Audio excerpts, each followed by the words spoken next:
जब 111 तो चलो कंटिन्यू करते हैं। दिशा तो घबराहट के मारे ना तो शुभ को देख रही थी और ना ही शुभ की बातों पर रिएक्ट कर रही थी। वह बस नजरें झुकाए शुभ के सामने खड़ी थी। शुभ ने धीरे से दिशा के कान में कहा, अंडरस्कोर प्लीज। बस एक। इतना कहकर शुभ ने अपने होंठ दिशा के होंठों पर रख दिए और दिशा को बहुत प्यार से किस करने लगा। दिशा तो जैसे ब्लैंक हो गई। दिशा को तो कुछ समझ ही नहीं आ रहा था कि शुभ उसके साथ क्या कर रहा है, लेकिन वह इतना तो समझ रही थी कि शुभ उसके साथ आज प्यार से पेश आ रहा है। शुभ की किस बहुत सॉफ्ट थी। शुभ इतने प्यार से इन्वॉल्व था, जैसे दिशा को थोड़ा भी हट कर देगा तो दिशा टूट जाएगी। दिशा आज सच में एक बाबी डॉल लग रही थी। अब आगे। शुभ बहुत प्यार से दिशा को किस कर रहा था और दिशा बिल्कुल जम सी गई थी। दिशा की आंखें बंद थी, उसे समझ नहीं आ रहा था वह शुभ को खुद से कैसे दूर करे। तभी वहां किसी के आने की आहट हुई तो शुभ दिशा से दूर हो गया। दिशा का चेहरा शर्म से लाल हो चुका था। शुभ के चेहरे पर एक मुस्कुराहट आ गई।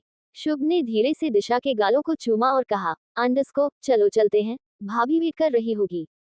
दिशा ने शुभ की तरफ नहीं देखा और हाँ में गर्दन हिला दी। शुभ आगे आगे जा रहा था और दिशा शुभ के पीछे पीछे चल रही थी। शुभ ने बिना पलटे हुए कहा, Disha I am sorry, sorry for everything. Disha मुझे तुम बहुत अच्छी लगती हो।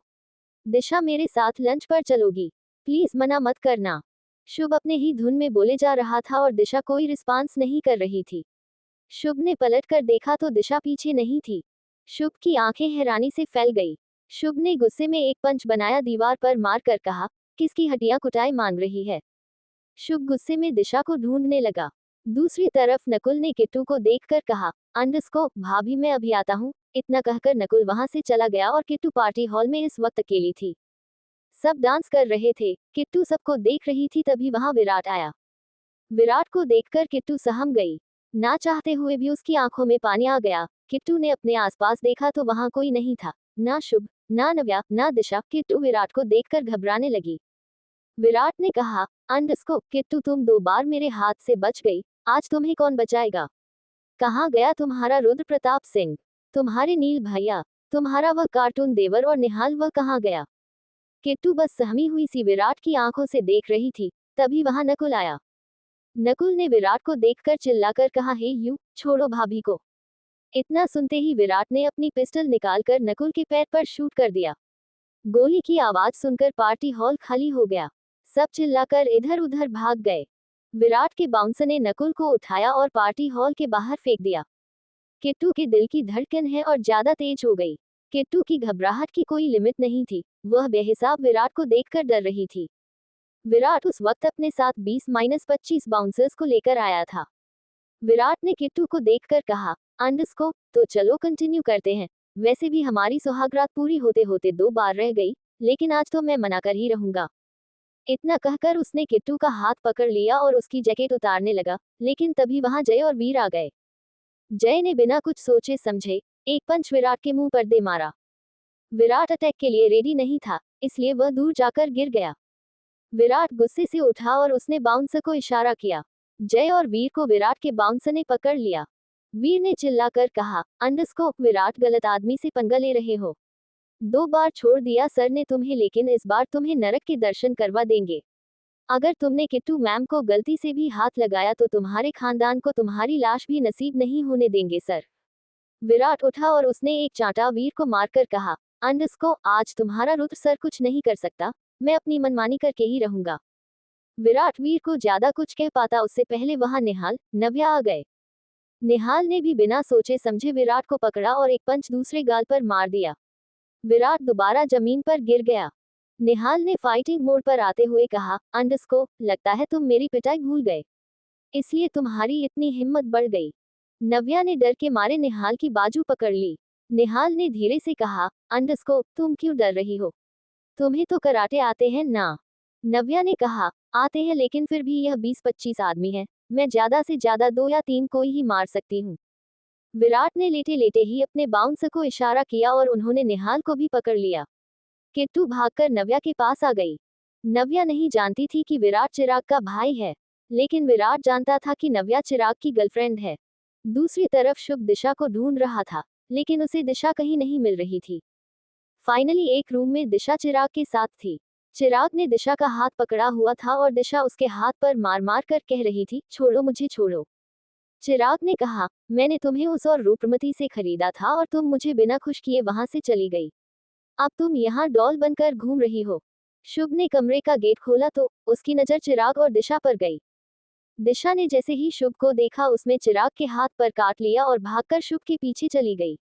दिशा में रोते रोते कहा, अंडरस्को शुभ जी, यह वही गंदा लड़का है जिसने मेरे साथ पहले भी गंदी गंदी हरकत की थी। निहाल भैया मुझे इससे बचाकर आपके घर ले आए। शुभ कुछ ही पल में सब कुछ समझ गया था। शुभ ने गुस्से में अपनी कलाई को घुमाते हुए कहा, अंडरस्को तो इसकी हड्डियों को तोड़ना है। निहाल भैया ने सही से नहीं पीटा, आज मैं इसकी पिटाई करता हूँ। शुभ को इस वक्त बहुत गुस्सा आ रहा था क्योंकि चिराग ने दिशा और शुभ का प्राइवेट मोमेंट्स खराब कर दिया था। शुभ ने ऑलमोस्ट अपने दिल की बात दिशा को कह दी थी लेकिन दिशा ने कुछ सुना ही नहीं था। शुभ दिखने में बहुत शांत था, बंदर की तरह उछलता कूदता रहता था, मजाक करता था, लेकिन था तो वह नील और रुद्र का ही भाई। उसने चिराग का कॉलर पकड़ा और एक पंच के जबड़े पर मार दिया। चिराग जमीन पर गिर गया। शुभ ने चिराग को पैर से मारना शुरू कर दिया। चिराग की हालत शुभ ने अधमरी कर दी थी, लेकिन शुभ का गुस्सा शांत नहीं हो रहा था। दिशा को जब लगा कि शुभ चिराग को बिल्कुल जान से मार देगा, दिशा ने शुभ की बाजू पकड़कर कहा, अंडरस्को शुभ जी बस कीजिए, वह मर जाएगा। शुभ ने उसे मारते हुए कहा, निहाल भैया को इसे उसी दिन जान से मार देना चाहिए था, तो आज इसकी इतनी हिम्मत नहीं होती कि तुम्हें हाथ लगा सके। शुभ की चीजों को कोई हाथ लगाएगा, शुभ उसे देखता रहेगा। शुभ चिराग को मार ही रहा था, तभी वहां चिराग के कुछ बॉडीगार्ड आ गए। बॉडीगार्ड ने शुभ को पकड़ लिया। शुभ उन बॉडीगार्ड से भी लड़ने लगा।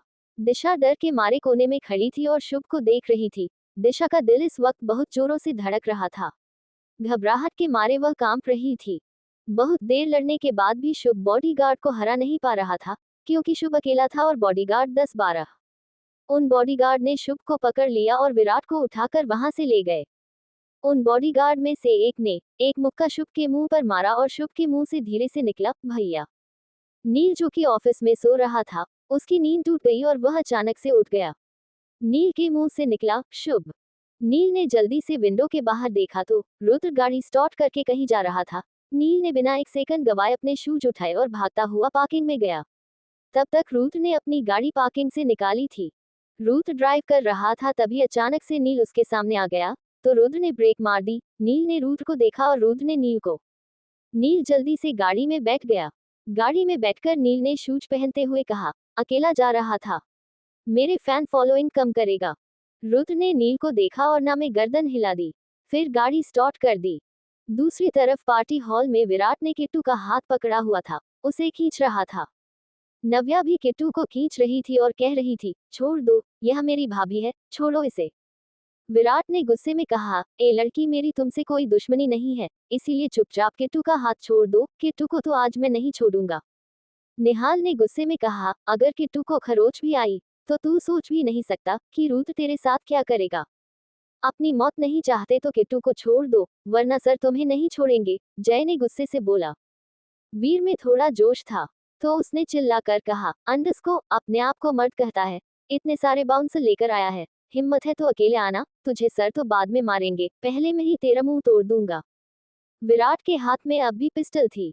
विराट ने कहा, ये लोग ऐसे ही भौंकते रहेंगे तो मैं किट्टू के साथ टाइम कभी स्पेंड नहीं कर पाऊंगा। एक काम करता हूँ, पहले इन्हीं को मार देता हूँ। विराट ने अपनी गन उठाकर निहाल को पॉइंट कर दिया। ये सब देखकर नव्या, किट्टू की तो धड़कन ही रुक गई। तभी विराट के एक बॉडीगार्ड ने कान में कहा, सर यहाँ नहीं मार सकते, निहाल एक फेमस बिजनेस टाइकून, इसे ऐसे नहीं मान सकते वरना फंड्स जाएंगे। विराट ने कहा, ठीक है मारते नहीं है, लेकिन जिंदा भी नहीं छोड़ेंगे। विराट के इशारे पर विराट के बाउंसर ने जय, वीर और निहाल को पीटना शुरू किया। निहाल, जय, वीर रिटर्न में उन्हें मारने लगे, तो विराट ने अपनी गन किट्टू पर पॉइंट करते हुए कहा, अगर तुम लोगों ने हाथ भी उठाया तो मैं किट्टू को मार दूंगा। मजबूरन निहाल जय और वीरू पिट रहे थे। निहाल पिटते हुए जय के ऊपर गिर गया और उससे धीरे से पूछा, तुम दोनों ही आए हो? बाकी के बाउंसर कहाँ है?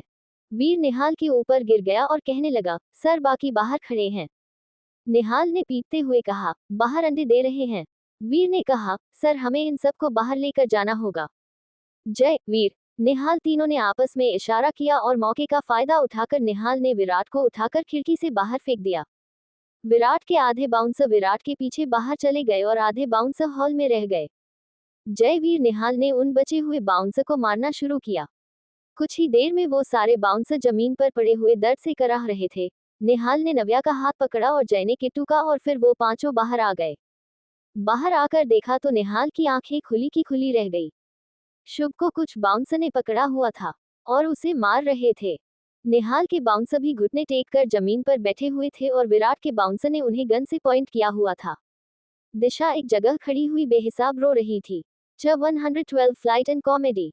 जय, वीर, निहाल तीनों ने आपस में इशारा किया और मौके का फायदा उठाकर निहाल ने विराट को उठाकर खिड़की से बाहर फेंक दिया।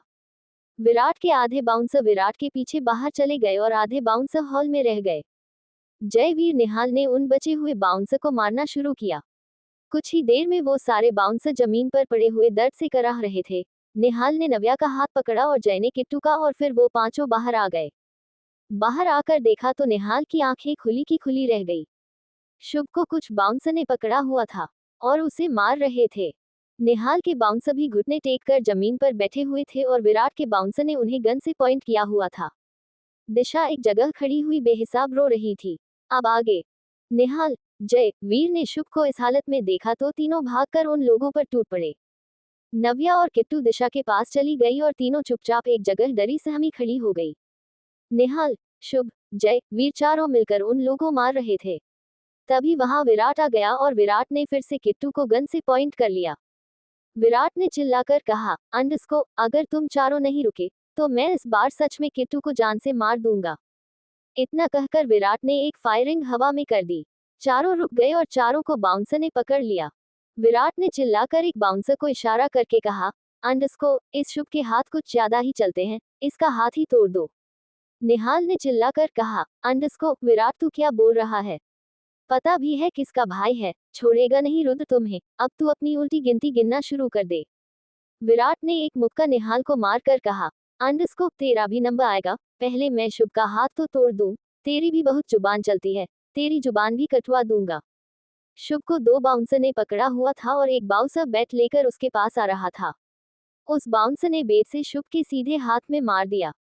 शुभ दर्द की वजह से बहुत तेज चिल्लाया। शुभ को इस हालत में देखकर दिशा, किट्टू, नव्या एकदम से बैठकर रोने लगी। वो बाउंसर शुभ के हाथ पर दूसरा बैट मारता उससे पहले ही उसका बैट रुद्र ने पकड़ लिया।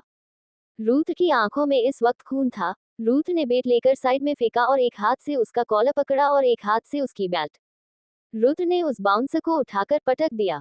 ये देखकर शुभ के चेहरे पर एक हल्की सी मुस्कान आ गई और उसके मुंह से निकला, यह उठेगा। कि उठ गया। निहाल शुभ की तरफ देखकर बोला, शायद हमेशा के लिए उठ गया। तभी गाड़ी का गेट बंद करने की आवाज आई। सबने पलटकर देखा तो नील गाड़ी से बाहर आया गया था। नील में लगभग चिल्लाते हुए कहा, अंडस्को, कमीनो, थोड़ी देर सो तो गया, तुम लोगों की माँ का पति मर गया। किट्टू, नव्य, दिशा नील को देखकर भागती हुई उसके पास आई और गले लगकर रोने लगी। नील ने सबके सर पर हाथ फेर कर कहा, अंडस्को, मैं आ गया हूं ना बच्चा, डोंट वरी। अब बस रोना मत, फाइट देखनी है तो साइड में खड़ी हो जाओ, नहीं देखनी तो गाड़ी में जाकर बैठो। किट्टू इशारों में नील से विराट की शिकायत करने लगी। किट्टू फिर से एक बच्चे की तरह नील से शिकायत कर रही थी और नील को अब धीरे धीरे गुस्सा आने लगा था। नील ने कहा, अंडस्को, हाँ बच्चा, परेशान मत हो, आज ये विराट बचेगा ही नहीं, मैं और रुद्र है ना। रुद्र हैरानी से किट्टू और नील को देख रहा था। रुद्र ने मन ही मन खुद से कहा, अंडस्को, किट्टू ये बता, मुझे भी तो बोल सकती थी, लेकिन नहीं जाएगी अपने भैया के पास। नील मुझे ये कहता है कि मुझे मिला क्या? सारे रीडर का अटेंशन खाता है, फैमिली का अटेंशन भी यही खाता है, ऊपर से दुखी भी यही रहता। नील ने उन तीनों को थोड़ा पीछे किया और आगे आकर विराट के बाउंसर को देखकर बोला, अंडस्को, पूरा दिन धनराज अंकल ने काम करवाया। बंदा थका हारा सो रहा था, लेकिन तुम लोगों से बर्दाश्त नहीं हुआ, तुम लोगों को मिर्ची लग गई। निहाल ने खुद को बाउंसर से छुड़वाते हुए पूछा, अंडस्को, मिर्ची कहाँ लग गई? नील ने अपनी बाजी फोल्ड करते हुए कहा, अंडस्को, जहां लगती है मिर्ची वही लग गई। निहाल ने भी अपनी गट्टे को घुमाते हुए कहा, कहाँ लगती है मिर्ची? नील ने थोड़ा गुस्से में कहा, अंडस्को, साले विराट के पिछवाड़े में, और कहाँ? नील, निहाल की कन्वर्सेशन सुनकर सब हंसने लगे। रुद्र के बाउंसर जो पॉइंट हुए हुए थे वह भी खड़े हो गए। निहाल, नील, रुद्र तीनों फाइटिंग मोड पर आ गए। सारे बाउंसर भी खड़े हो गए थे और वह भी फाइटिंग करने के लिए रेडी थे। शुभ ने खुद को बाउंसर से छुड़वा लिया। शुभ के एक हाथ में दर्द था, फिर भी वह फाइटिंग मोड में आ गया। रुद्र ने शुभ को देखकर कहा, तू जा किट्टू, नव्या पास खड़ा हो, तेरे हाथ में दर्द है। शुभ ने कहा, नहीं भैया, उन्होंने मुझे मारा कैसे? नील ने कहा, अंडस को छोटे शेर, इतना जोश ठीक नहीं, जा किट्टू के पास जाकर खड़ा हो। शुभ ने फिर एक बच्चे की तरह से शिकायत करते हुए कहा, अंडस को, नहीं भैया, मैं भी मारूंगा, उन्होंने मुझे मारा कैसे? रुद्र ने कहा, अंडस को रहने दे नील, ये छोटा शेर मानने वाला नहीं है, माँ पर गया है। वह चारों फाइटिंग मोड पर ऐसे खड़े थे जैसे अवेंजर्स खड़े रहते हैं। थोड़ी देर बाद जय और वीर भी उन्हीं के साथ खड़े हो गए। विराट उन्हें देखकर बोला, अंडस को, आज तुम सबको एक साथ ही मार दूंगा। रुद्र ने गुस्से में कहा, अंडस को, एक बच्चे को 10-10 बाउंसर मिलकर मार रहे हो। अशोक चौहान ने शायद नामर्द पैदा किया है। विराट को रुद्र की बात सुनकर गुस्सा आ गया और उसने अपने बाउंसर को इशारा करते हुए कहा, अंडस को मारो कमीनों को। थोड़ी देर में फाइटिंग शुरू हो गई। शुभ की हालत में देखकर रुद्र को बहुत गुस्सा था, इसलिए वो ज्यादा गुस्से से फाइट कर रहा था। रुद्र को कराटे आते थे, इसलिए रुद्र ने जिसे भी मारता उसकी हड्डी तोड़ देता, जिससे वह बाउंसर दोबारा उठता ही नहीं। नील भी उठा उठाकर पटक रहा था, लेकिन नील के शूज के लेस बार बार खुल जाते थे। नील ने गुस्से में कहा, अंडस को, पता नहीं किस गधे ने मेरे जूते उतार दिए, अब ये बंद नहीं रहे हैं। रुद्र ने हैरानी से नील को देखा और आंखों आंखों में कहा, अंडस को, मैंने। नील ने एक आदमी के हाथ पर मारते हुए अपनी बात पलटते हुए कहा, अंडस को, जिसने भी मेरे जूते खोले थे, वह इतना महान इंसान था, बहुत ज्यादा महान। इतना ज्यादा महान था कि उसने मेरी जूते तो खोल दिए, लेकिन अब ये जूते के लेस मुझसे बंद नहीं रहे हैं। धन्य है वह आदमी। शुभ फाइट करना चाहता था, लेकिन शुभ को कोई फाइट करने नहीं दे रहा था। जब भी शुभ किसी को मारने के लिए हाथ उठाता तो कभी उसे रुद्र मार देता, कभी नील, कभी निहाल, कभी जय और वीर। शुभ समझ गया कि नील रुद्र नहीं चाहते कि वो फाइट करे क्योंकि उसके हाथ में दर्द है। शुभ को गुस्सा आ गया और उसने पैर पटकते हुए कहा, अंडस को, मुझे भी मारना है, मुझे भी मारना है, मुझे भी मारना है। रुद्र ने उसके सामने एक आदमी को फेंकते हुए कहा, अंडस को, ले छोटे शेर, इसे मार ले। शुभ ने गुस्से में रुद्र को देखकर कहा, ये पहले से ही मरा हुआ है, इसे क्या मारो? नील ने एक आदमी के जबड़े पर मारते हुए कहा, तुझे मना कौन कर रहा है? शुभ ने छोटी आंखें करके नील को देखा और फिर बोला, अंडस को, भाई आप लोग मुझे मारने दे रहे हो। मैं जब भी किसी को मारने के लिए हाथ उठाता हूँ, कोई ना कोई उसे मुझसे पहले ही मार देता है। निहाल ने शुभ को छेड़ते हुए कहा, अंडस को, हाथ उठ रहा है तेरा, मतलब तेरा हाथ टूटा नहीं है, बिल्कुल ठीक है, गुड। शुभ ने निहाल को चिढ़ाने के लिए गाना गाना शुरू किया, अंडस को, कबूतर जा, कबूतर जा, पहले प्यार की पहली चिट्ठी कबूतरी को दिया। निहाल के चेहरे पर एक मुस्कान आ गई और उसने एक आदमी के जबड़े पर पंच मारते हुए कहा, अंडस को, बस कर साले, चुप हो जा, ये जगह नहीं है चिढ़ाने की। विराट का एक बाउंसर हॉकी स्टिक लेकर नील को पीछे से मारने ही वाला था कि रुद्र ने उसे पकड़ा और पटक दिया। नील ने पीछे देखा तो मुस्कुरा कर कहा, अंडस को, मैं इसका बॉडीगार्ड नहीं हूँ, अब यह मेरा बॉडीगार्ड है और यह बहुत खतरनाक बॉडीगार्ड है, इसलिए गलती से भी मुझे मत देखना। रुद्र आदमियों को उठाता नहीं है, उठा देता है। रुद्र ने एक आदमी को पकड़कर मारने ही वाला था कि रुद्र ने उससे पूछा, अंडस को, तू तो वही है ना जिसने मुझ पर गोलियां चलाई थी? उस आदमी ने डरते हुए हाँ में गर्दन हिला दी। रुद्र ने गुस्से में कहा, अंडस को, तुझे नील ने वार्न किया था ना कि सोमनाथ का साथ छोड़ दे, उसके बाद भी तू यहाँ गया। उस आदमी ने हाथ जोड़कर धीरे से कहा, सर यह सोमनाथ का नहीं, अशोक चौहान के आदमी है, मैंने अशोक चौहान का ग्रुप ज्वाइन कर लिया।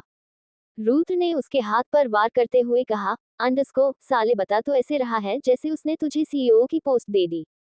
सब अभी भी फाइटिंग ही कर रहे थे, तभी नील ने कहा, अंडस को, आज हमारी वंडर वुमेन कहाँ गई? एक दो को पीट देती। निहाल ने कहा, अंडस को, वह आज डर गई, उसने शुभ और मुझे पीटते हुए देख लिया। नील ने एक आदमी को मारते हुए नव्या की तरफ देखा तो उसने सच में नव्या के चेहरे पर घबराहट महसूस की। थोड़ी देर बाद रुद्र और उसके भाइयों ने मिलकर विराट के सारे बाउंसर का पीट दिया। सारे बाउंसर जमीन पर पड़े थे, जो बचे थे वह भाग गए। रुद्र ने विराट को देखा जो इस टाइम बहुत घबरा रहा था। रुद्र धीरे कदमों से विराट के पास चला गया। रुद्र को देखकर विराट की हालत खराब हो गई। रुद्र ने गुस्से में अब विराट को मारना शुरू किया। रुद्र ने विराट को इतना मारा कि उसके हाथ की हड्डी तोड़ दी। रुद्र ने विराट को अधमरा कर दिया। अगर वह थोड़ी देर विराट को और मारता तो विराट वही मर जाता। नील ने रुद्र को विराट से छुड़वाते हुए कहा, अंडरस्को, रुद्र ऐसे नहीं मार सकते, समझने की कोशिश करो, अशोक चौहान का बेटा है। रुद्र नील की बातें समझ रहा था। रुद्र ने नील को आंखों में इशारा किया और नील ने पलकें झपकाईं। रुद्र ने गुस्से में विराट की गर्दन को पकड़ लिया। रुद्र ने गुस्से में कहा, अंडरस्को, मैं चाहूं तो तेरी इसी वक्त ऐसी हालत कर सकता हूं कि तू खुद को आईने में देखकर भी चिल्लाएगा। लेकिन मेरे दादा दादी ने मुझे ऐसे संस्कार नहीं दिए कि मैं किसी की इज्जत के साथ खेलूं, वरना अभी तेरी इज्जत का जुलूस निकाल दूं। रुद्र ने गुस्से में विराट को देखकर बोला, अंडरस्को, विराट आखिरी बार समझा रहा हूं कि तू से दूर रह, नहीं तो अगली बार हाथ की नहीं पता नहीं कहां कहां की हड्डी तोड़ दूंगा। इतना कहकर रुद्र ने विराट के हाथ पैर बांधकर डिक्की में डाल दिया। अब किट्टू भागकर रुद्र के पास गई और गले लग गई। रुद्र ने किट्टू को कसकर गले लगा लिया और माथे पर किस करके बोला, अब याद आई मेरी, जब आया था तब तो अपने नील भैया के गले लग गई थी। रुद्र की यह बात नील ने सुन ली और नील के चेहरे पर एक मुस्कान आ गई। नील ने गाना गाना शुरू किया, जल गया, हमसे कोई जल गया, जलने दो, हो जलने दो। रुद्र ने नामे गर्दन हिला दी जैसे कह रहा हो, नील का कुछ नहीं हो सकता। सारे बाउंसर फाइट की थी इसलिए थक कर इधर उधर बैठ गए थे। नील अब भी अपने शूज बांधने की कोशिश कर रहा था। तभी रुद्र नील के पास आया और उसके लेस बांधने लगा। ये देखकर तो सबकी आंखें बाहर आने को हो गई। निहाल ने कहा, अंडरस्को, नव्या, जो मैं देख रहा हूँ तुम भी वही देख रही हो। नव्या इतनी ज्यादा शॉक थी कि उसने हाँ में गर्दन हिला दी। निहाल ने फिर से अपनी आंखों को मलते हुए रुद्र को देखा। रुद्र ने नील के शूज बांध दिए। रुद्र जैसे ही पलटा, सब उसे हैरानी से देख रहे थे। 113, जोर से बोलो, जय की जिया। रुद्र ने नामे गर्दन हिला दी जैसे कह रहा हो, नील का कुछ नहीं हो सकता। सारे बाउंसर फाइट की थी इसलिए थक कर इधर उधर बैठ गए थे। नील अब भी अपने शूज बांधने की कोशिश कर रहा था। तभी रुद्र नील के पास आया और उसके लेस बांधने लगा। ये देखकर तो सबकी आंखें बाहर आने को हो गई। निहाल ने कहा, अंडरस्को, नव्या, जो मैं देख रहा हूँ तुम भी वही देख रही हो। नव्या इतनी ज्यादा शॉक थी कि उसने हाँ में गर्दन हिला दी। निहाल ने फिर से अपनी आंखों को मलते हुए रुद्र को देखा। रुद्र ने नील के शूज बांध दिए। रुद्र जैसे ही पलटा, सब उसे हैरानी से देख रहे थे। अब आगे रुद्र ने सबको देखकर कहा, अंडरस्को, मैं बस नील को सिखा रहा था लेस कैसे बांधते हैं। सबने एक साथ गर्दन हिलाकर कहा, अच्छा। रुद्र ने थोड़ा सख्ती से कहा, अंडरस्को, मैं उसे सच में लेस बांधना सिखा रहा था। सबने एक साथ फिर कहा, अच्छा। रुद्र अपने मन में ही बोल, नील ने सबको पागल कर रखा है। थोड़ी देर बाद रुद्र शुभ का हाथ देखने लगा। रुद्र ने शुभ को डांटते हुए कहा, अंडरस्को, किसने कहा था अकेले भिड़ने के लिए? तुझे कुछ हो जाता तो दादी मुझे जान से मार देती।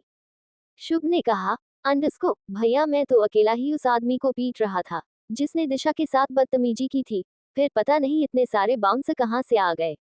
नील ने शुभ के सिर पर हल्का सा मारते हुए कहा, अंडरस्को, आया बड़ा छोटे शेर 10-12 बाउंसर से अकेले लड़ेगा। दिशा को लेकर वहां से भाग जाता। शुभ ने एटीट्यूड में कहा, अंडरस्को, भैया, भागना हमारे खून में नहीं है। निहाल ने हाथ बांधकर कहा, लेकिन कभी कभी भागना भी फायदेमंद होता है। शुभ ने थोड़ा नाराज होते हुए कहा, ओह गॉड, आप सब तो मेरे पीछे ही पड़ गए। नील ने कहा, चलो सब चलते हैं। नव्या ने कहा, कहाँ भैया? नील ने बाउंसर की ओर इशारा करते हुए कहा, अंडरस्को, ये जो इन सबको हाथ पैर में चोट लगी है उनकी मरहम पट्टी भी करा देते हैं। नील ने फिर सारे बॉडीगार्ड्स को देखकर कहा, चलो खड़े हो जाओ, अपनी अपनी गाड़ी में बैठो, निकलते हैं यहाँ से। जय ने पूछा, लेकिन सर, कौन से हॉस्पिटल जाना है? नील ने जय की तरफ मुस्कुराकर कहा, अंडरस्को, जिया के हॉस्पिटल। सारे बाउंसर हंसने लगे। जय शर्मा गया। नील ने सबसे कहा, अंडरस्को, चलो भाई, नारा लगाओ, जोर से बोलो। सारे बाउंसर एक साथ बोले, जय की जिया। सारे बोलो, जय की जिया। मैं नहीं सुनिया, जय की जिया। सब बाउंसर, जय की जिया, जय की जिया बोल रहे थे, लेकिन शुभ निहाल का अलग ही चल रहा था। शुभ ने निहाल को चिढ़ाते हुए कहा, निहाल की कबूतरी। निहाल ने मुस्कुरा कर कहा, साले बहुत बोलता है तू। फिर निहाल ने नव्या की तरफ देखा। नव्या को इस वक्त बहुत शर्म आ रही थी इसलिए वह जल्दी से पलटकर गाड़ी में बैठ गई। नव्या जानती थी कि निहाल को उसी के नाम से चिढ़ाते हैं। अगले ही पल सब जया के क्लिनिक के बाहर खड़े थे। जया ने सबसे पहले रुद्र की पट्टी की, फिर नील की, शुभ की। धीरे धीरे जया ने सारे बाउंसर की पट्टी कर दी। जया अब जय की पट्टी करने लगी। नील ने शरारती भरे अंदाज में कहा, अंडरस्को जया इसकी पट्टी करने की जरूरत नहीं है, इसे तो तू किस दे देगी, यह ठीक हो जाएगा। नील की बात सुनकर सब हंसने लगे। जया ने पलटकर नील से कहा, तो तू यहाँ क्या कर रहा है? तू अवनी के पास नहीं गया? अवनी से 2-4 किस करवा लेता तो तू भी ठीक हो जाता। बेकार मेरे क्लिनिक में आकर भीड़ कर दी। नील ने हंसते हुए कहा, अंडरस्को डायलॉग मार रही हो, राइटर ने सबको डायलॉग दे रखे हैं। नील ने सबको इशारा किया और सब बाहर चले गए। अंदर बस जय और जया बचे थे। विराट जिस डिक्की में बंद था, रुद्र नील उस गाड़ी के पास खड़े थे। रुद्र ने कहा, अंडरस्को मैं अमेरिका जा रहा हूँ, लेकिन मुझे किट्टू को लेकर डर लग रहा है। नील ने पूछा, तो अब क्या करना है? रुद्र कुछ कहता उससे पहले ही डिक्की से आवाज आने लगी। नील ने डिक्की के ऊपर हाथ मारकर कहा, ओए चुप हो जाना, बात करने दे। रुद्र ने कहा, पहले इसे इसके बाप के पास छोड़कर आते हैं। रुद्र ने शुभ और निहाल से कहा, तुम सब घर चले जाओ, मैं और नील विराट को उसके घर छोड़कर आते हैं। निहाल ने कहा, ठंडे दिमाग से काम लियो।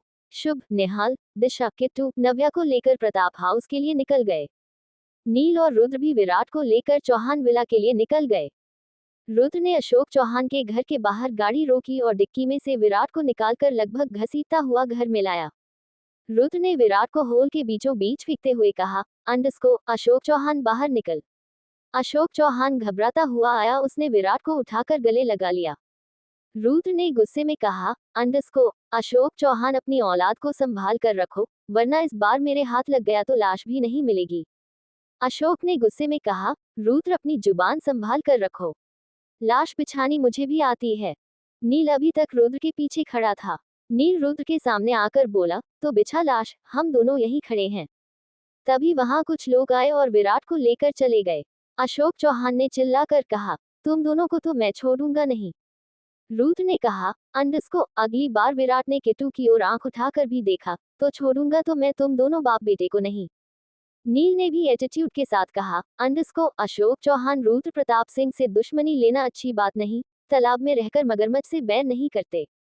अपने बेटे को संभाल लो, मैं प्रॉमिस करता हूँ तुम्हारे बेटे को कुछ नहीं करूंगा। लेकिन अगर तुम्हारे बेटे ने हमारे घर की लड़कियों की तरफ आंख उठाकर देखा तो फिर मैं उसे जान से मारने से पीछे नहीं हटूंगा। रुद्र ने कहा, अशोक चौहान ये आखिरी बार है जब मैं तुम्हारे बेटे को छोड़ रहा हूँ। आगे से उम्मीद मत करना कि तुम्हारा बेटा घर जिंदा आएगा, वरना रोक लो अपने बेटे को। इस उम्र में अपने बेटे को कंधा नहीं देना तो विराट को इंडिया से बाहर भेज दे। यहाँ रहेगा तो यह अपनी हरकतों से बाज नहीं आएगा। नील ने कहा, और इसकी एक और गलती अब हम बर्दाश्त नहीं करेंगे। रुद्र और नील वहां से चले गए। अशोक चौहान ने गुस्से में खुद से कहा, अंडरस्को बहुत गुरूर है ना तुम्हें अपने घर की बेटियों पर। नव्या की तो मैं वह हालत करूंगा कि तुम खुद उसे गोली मारने पर मजबूर हो जाओगे। नील ड्राइव कर रहा था। रुद्र उसके पास बैठा था। नील ने पूछा, क्या लगता है अशोक चौहान मान जाएगा, पलटकर वार नहीं करेगा? रुद्र ने कहा, बिल्कुल करेगा, शांत रहने वालों में से नहीं अशोक चौहान, ऊपर से उसे सोमनाथ का साथ भी है। नील ने कहा, अंडरस्को देखते हैं क्या होगा, वार करेगा तो फिर से पीटेगा। रुद्र ने कहा, अंडरस्को वह सब तो ठीक है, लेकिन ये चोट वोट लेकर घर जाएंगे तो दादी 10 सवाल पूछेगी। नील ने मुस्कुराकर कहा, यार दादी ने अलग से खून पी रखा है। नील की बात पर रुद्र मुस्कुरा दिया। रुद्र ने कहा, नील दादी तुम्हें बहुत प्यार करती है। नील ने कहा, हाँ जानता हूँ। रुद्र ने बहुत हिम्मत करके कहा, अंडरस्को और मैं तुमसे चिढ़ता नहीं हूँ और ना ही जलता हूँ।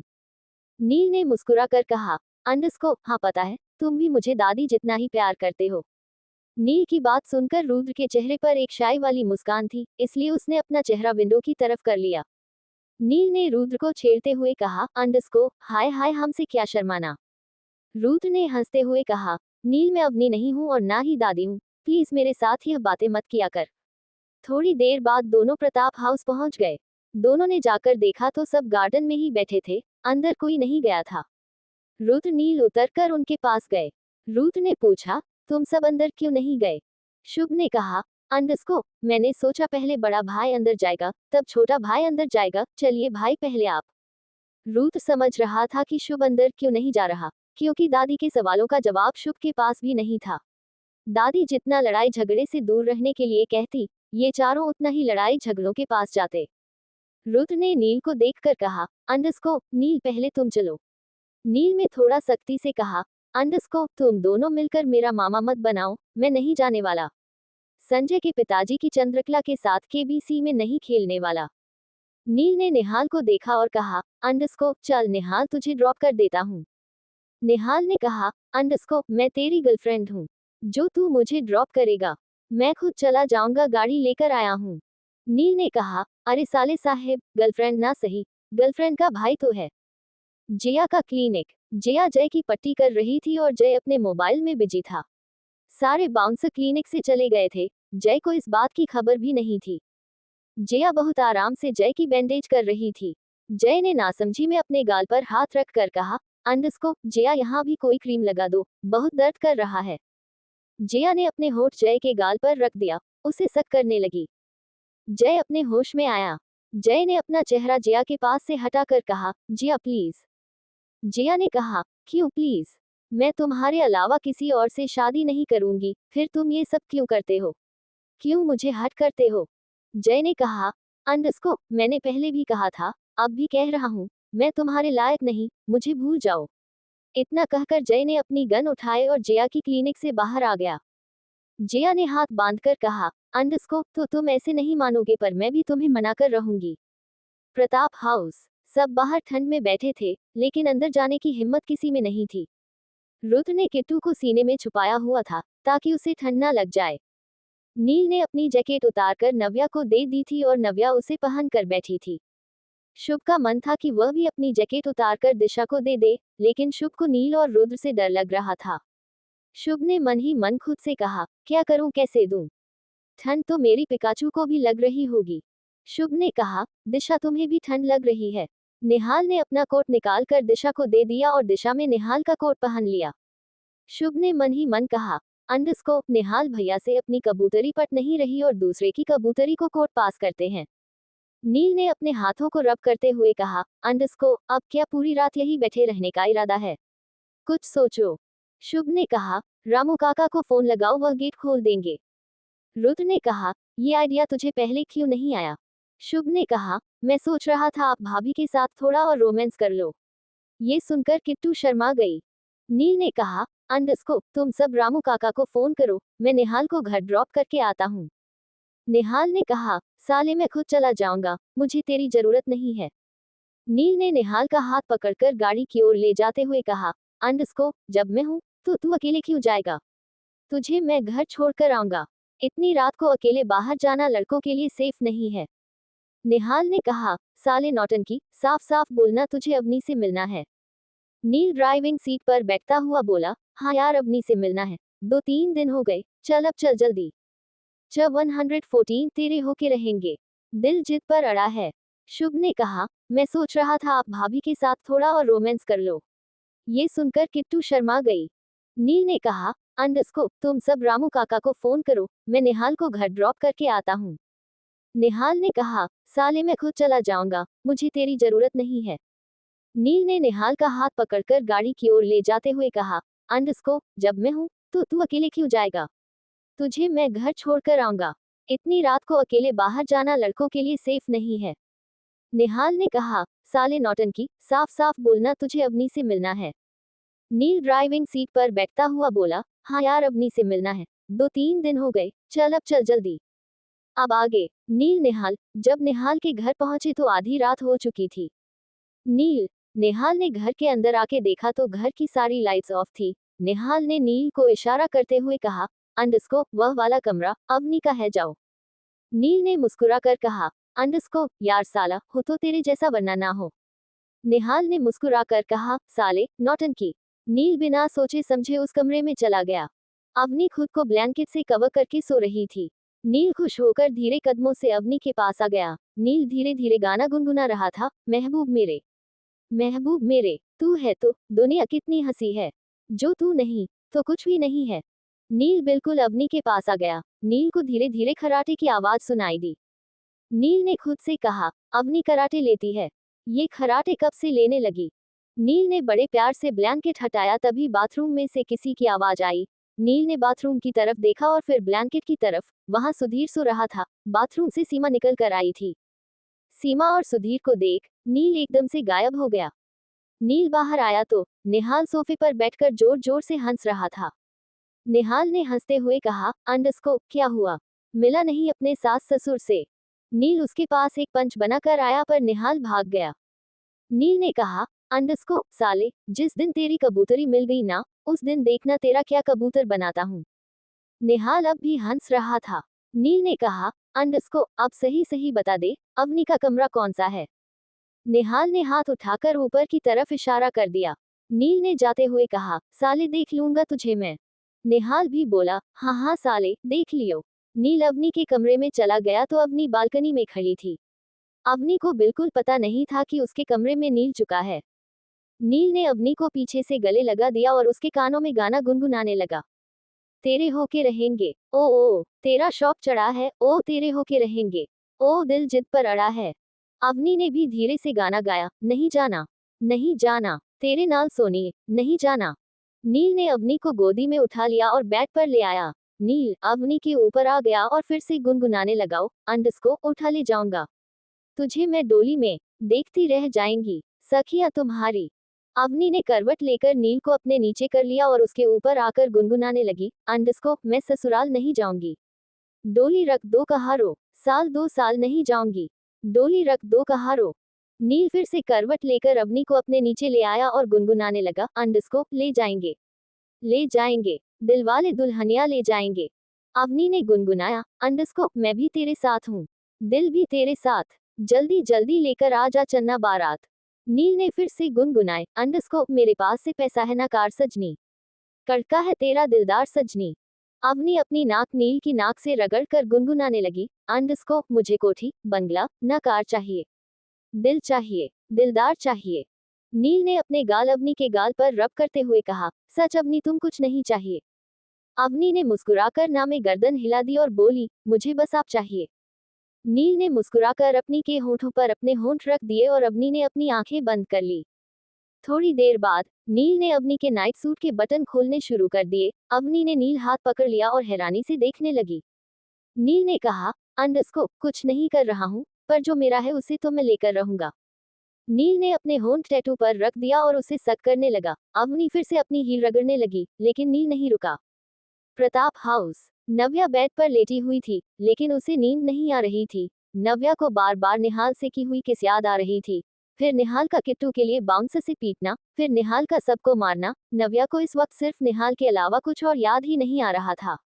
नव्या ने अपना फोन निकाला और टाइम देखकर बोली, अंडस्को क्या इस वक्त निहाल जी को फोन करके पूछ लूं वह कैसे हैं? नव्या ने बहुत सोचा और फिर खुद ही मन में बोली, इस वक्त फोन करना ठीक नहीं होगा, मैसेज करके पूछ लेती हूँ।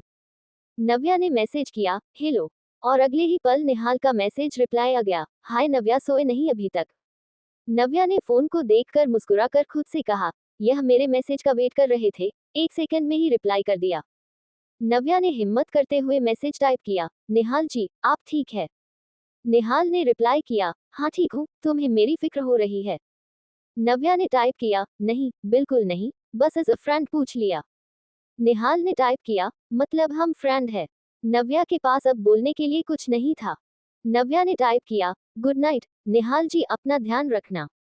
निहाल ने टाइप किया, तुम आ जाओ मेरे पास, तुम ध्यान रख लेना। नव्या ने टाइप किया, निहाल जी प्लीज सो जाए, आपको काफी चोटें आई हैं, थक गए होंगे। अब निहाल ने रिप्लाई नहीं किया, लेकिन अब बार बार नव्या अपना फोन चेक कर रही थी। नव्या ने पिछले आधे घंटे से अपना फोन कई बार चेक कर लिया, लेकिन निहाल ने रिप्लाई नहीं किया। नव्या को बेचैनी होने लगी। नव्या ने जैसे तैसे अपने इमोशंस को कंट्रोल किया और सो गई। दूसरी तरफ निहाल ने मोबाइल देखकर कहा, अंडस्को तो कबूतरी ने मेरे पास आने के लिए उड़ना शुरू कर दिया, लेकिन ये सफर बहुत लंबा है कबूतरी। नेक्स्ट मॉर्निंग नील अवनी को बाहों में लेकर सो रहा था। थोड़ी देर बाद नील का फोन वाइब्रेट हुआ तो नील की आंख खुल गई। नील ने बड़े प्यार से अवनी को साइड में लेटाया और फोन चेक किया। उसमें धनराज अंकल का मैसेज था। नील बेड से उतरकर अपने शूज पहनने लगा। अवनी की भी नींद खुल गई। अवनी ने पूछा, नील आप कब आएंगे? नील ने अपने शूज पहनते हुए कहा, कल या परसों रात को आ सकता हूँ या फिर संडे। अवनी ने कहा, हमेशा के लिए, लेने कब आएंगे? नील अवनी के पास आया और माथे पर किस करके बोला, सब्र करो अवनी जल्दी आऊंगा। नील जाने लगा तो अवनी उसका हाथ पकड़ लिया। अवनी ने नाराजगी भरे लहजे में कहा। अंडरस्को, पहले आप नहीं मान रहे थे, अब मम्मी नहीं मान रही। नील ने मुस्कुराकर कहा। अंडरस्को, हाँ, जैसे तुम्हारी मॉम पहले मान गई थी और मैं नहीं मान रहा था। अवनी ने कहा। नील, हर वक्त मजाक सही नहीं होता, मैं आपके बिना नहीं रह पाऊंगी। नील ने अवनी की आंखों पर किस करके कहा। हमारी शादी जरूर होगी, थोड़ा सा सब्र रखो। नील वहां से चला गया। प्रताप हाउस। डाइनिंग टेबल पर सब नाश्ता कर रहे थे। रुद्र के माथे के पर एक बैंडेज लगी हुई थी। शुभ के हाथ पर पट्टी बंधी हुई थी। दादा और दादी शुभ रुद्र को देख रहे थे। दादाजी को तो पता था कल रात क्या हुआ, इसलिए उन्होंने कोई रिएक्ट नहीं किया, लेकिन दादी जानना चाहती थी कि चोट कहाँ लगी। दादी ने शुभ की तरफ देखकर पूछा, ये चोट कहाँ लगी? शुभ ने नजर नीचे करके कहा, वह मैं बाथरूम में गिर गया। दादी ने आईब्रो चढ़ाते हुए पूछा, कब गिरा तू बाथरूम में? शुभ ने नजरें नीचे करके ही कहा, दादी आज सुबह। दादी ने शुभ का कान पकड़कर हिलाते हुए कहा, अंडरस्को, कितना झूठ बोलता है, क्यों बोलता है इतना झूठ? तुझे क्या लगता है मैं तेरा झूठ पकड़ नहीं पाऊंगी? आज सुबह तू बाथरूम में गिरा और यह पट्टी भी तूने खुद ही कर ली। शुभ को ऐसे देखकर रुद्र के चेहरे पर एक मुस्कान आ गई। दादी ने रुद्र को देखकर कहा, अभी तेरा भी नंबर आएगा। दादी शुभ को और ज्यादा डांट देती, उससे पहले ही वहां नील आ गया। नील ने दादी को देखकर कहा, अंडरस्को, चंद्रकला क्यों इतना गुस्सा करती हो? कोई हसीना जब रूठ जाती है और भी हसीन हो जाती है। दादी ने शुभ का कान छोड़ दिया और नील का पकड़ लिया।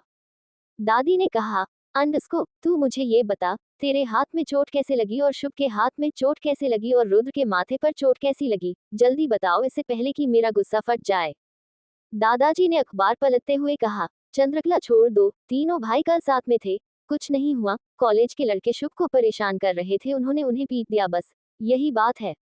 दादी ने नील का कान छोड़ दिया और हाथ बांधकर दादाजी के सामने खड़ी होकर बोली, आपको सब कुछ पता होता है फिर भी आप मुझे नहीं बताते। संजय के पिताजी, आप मुझसे बातें क्यों छुपाने लगे? शुभ ने ब्रेड का स्लाइस उठाते हुए कहा। अंडरस्को, हाँ हाँ दादी, पूछ लो। ऐसा ना हो दादाजी ने आपसे और भी बहुत कुछ छुपाया हो, एक और हंसता खेलता परिवार हो आपकी सौतन का और हमें पता ही ना हो। दादाजी ने गुस्से में शुभ को देखा और शुभ ने अपनी नजरें फेर ली। दादाजी ने सख्ती से कहा, अंडरस्को, शुभ, नाश्ता कर लिया हो तो बच्चों को लेकर कॉलेज चला जा। शुभ ने हड़बड़ाहट में कहा, अंडरस्को, हाँ हाँ दादाजी, बस निकल ही रहा हूँ। शुभ थोड़ा सा झुका और दिशा के कान में बोला, अंडरस्को, चलो पिकाचू, तुम्हें कॉलेज छोड़ दूं। दिशा तो शुभ की तरफ देख ही नहीं रही थी, लेकिन दिशा ने मन ही मन हैरानी से खुद से कहा, अंडरस्को पिकाचू, मेरा नाम तो दिशा है ना? शुभ जी मेरा नाम भूल गए। लगता है सिर पर गहरी चोट आई है। दूसरी तरफ विराट और चिराग सोफे पर बैठे हुए थे और अशोक चौहान उनके सामने चेयर पर बैठा था। अशोक चौहान ने गुस्से में विराट को देखकर कहा, अंडरस्को, क्या है उस लड़की में जो तुम उसका पीछा नहीं छोड़ रहे? विराट ने कुछ नहीं कहा, वह चुपचाप नजर झुकाए बैठा रहा। अशोक चौहान ने फिर कहा, अंडरस्को, विराट, तुम ऑस्ट्रेलिया वापस जाओगे, यहाँ नहीं रहोगे? डैड, मैं ऑस्ट्रेलिया चला जाऊंगा तो सोनम से शादी कैसे करूंगा? विराट ने इरिटेट होकर कहा। अशोक चौहान ने गुस्से में कहा, अंडरस्को, हालत देखो अपनी, क्या कर दी है उन दोनों भाइयों ने तुम्हारी, शरीर की सारी हड्डी तुड़वाने का इरादा है। जो कह रहा हूँ करो। कुछ महीनों के लिए ऑस्ट्रेलिया चले जाओ, पूरी तरीके से ठीक हो जाओगे तो तुम्हारी और सोनम की सगाई अनाउंसमेंट कर दूंगा। अब जो कह रहा हूँ करो, समझे तुम? अशोक चौहान ने फिर चिराग को देखकर कहा, अंडरस्को, तुम भी पिट कर आ गए। मुझे समझ नहीं आता कि तुम दोनों भाई आखिर पीटते क्यों हो।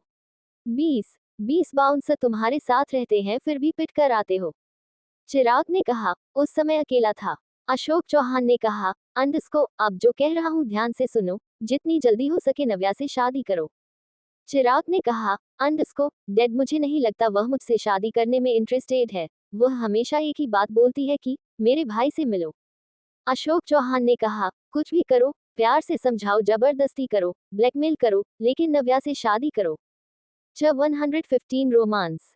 कुछ महीनों के लिए ऑस्ट्रेलिया चले जाओ, पूरी तरीके से ठीक हो जाओगे तो तुम्हारी और सोनम की सगाई अनाउंसमेंट कर दूंगा। अब जो कह रहा हूँ करो, समझे तुम?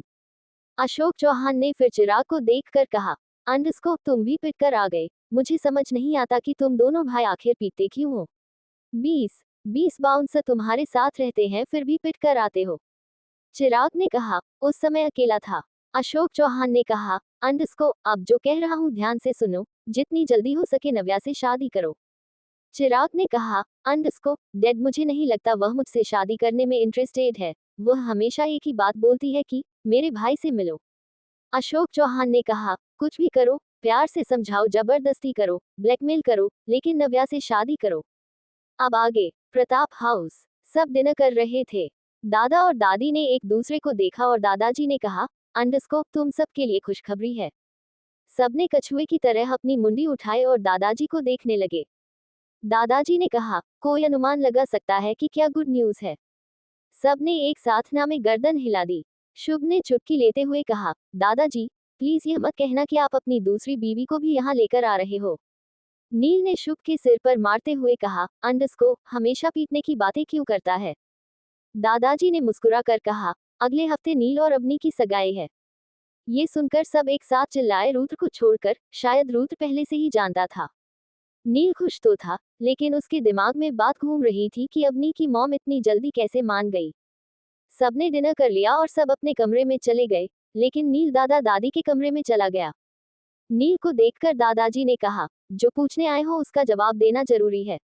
नील दादाजी के पास जाकर खड़ा होकर बोला, दादाजी अगर जवाब दे दोगे तो मुझे शांति हो जाएगी, नहीं तो दिमाग हमेशा उसी बात पर अटका रहेगा। दादी ने कहा, पहले तू ये बता, तूने हमें क्यों नहीं बताया कि रुद्र को सब कुछ पता चल गया है? नील ने कहा, वह सब छोड़ो ना दादी, पहले मुझे ये बताओ सीमा आंटी मान कैसे गई? दादाजी ने कहा, रुद्र ने बिजनेस के 40% शेयर तुम्हारे नाम कर दिए हैं, 40% शुभ के नाम, बाकी 20% उसके नाम है। ये सुनकर नील की आंखें बाहर आ गई। नील ने थोड़ा गुस्से में कहा, रुद्र का दिमाग खराब हो गया है। वह सारा बिजनेस उसकी मेहनत का है और उसने मुझे बांट दिया।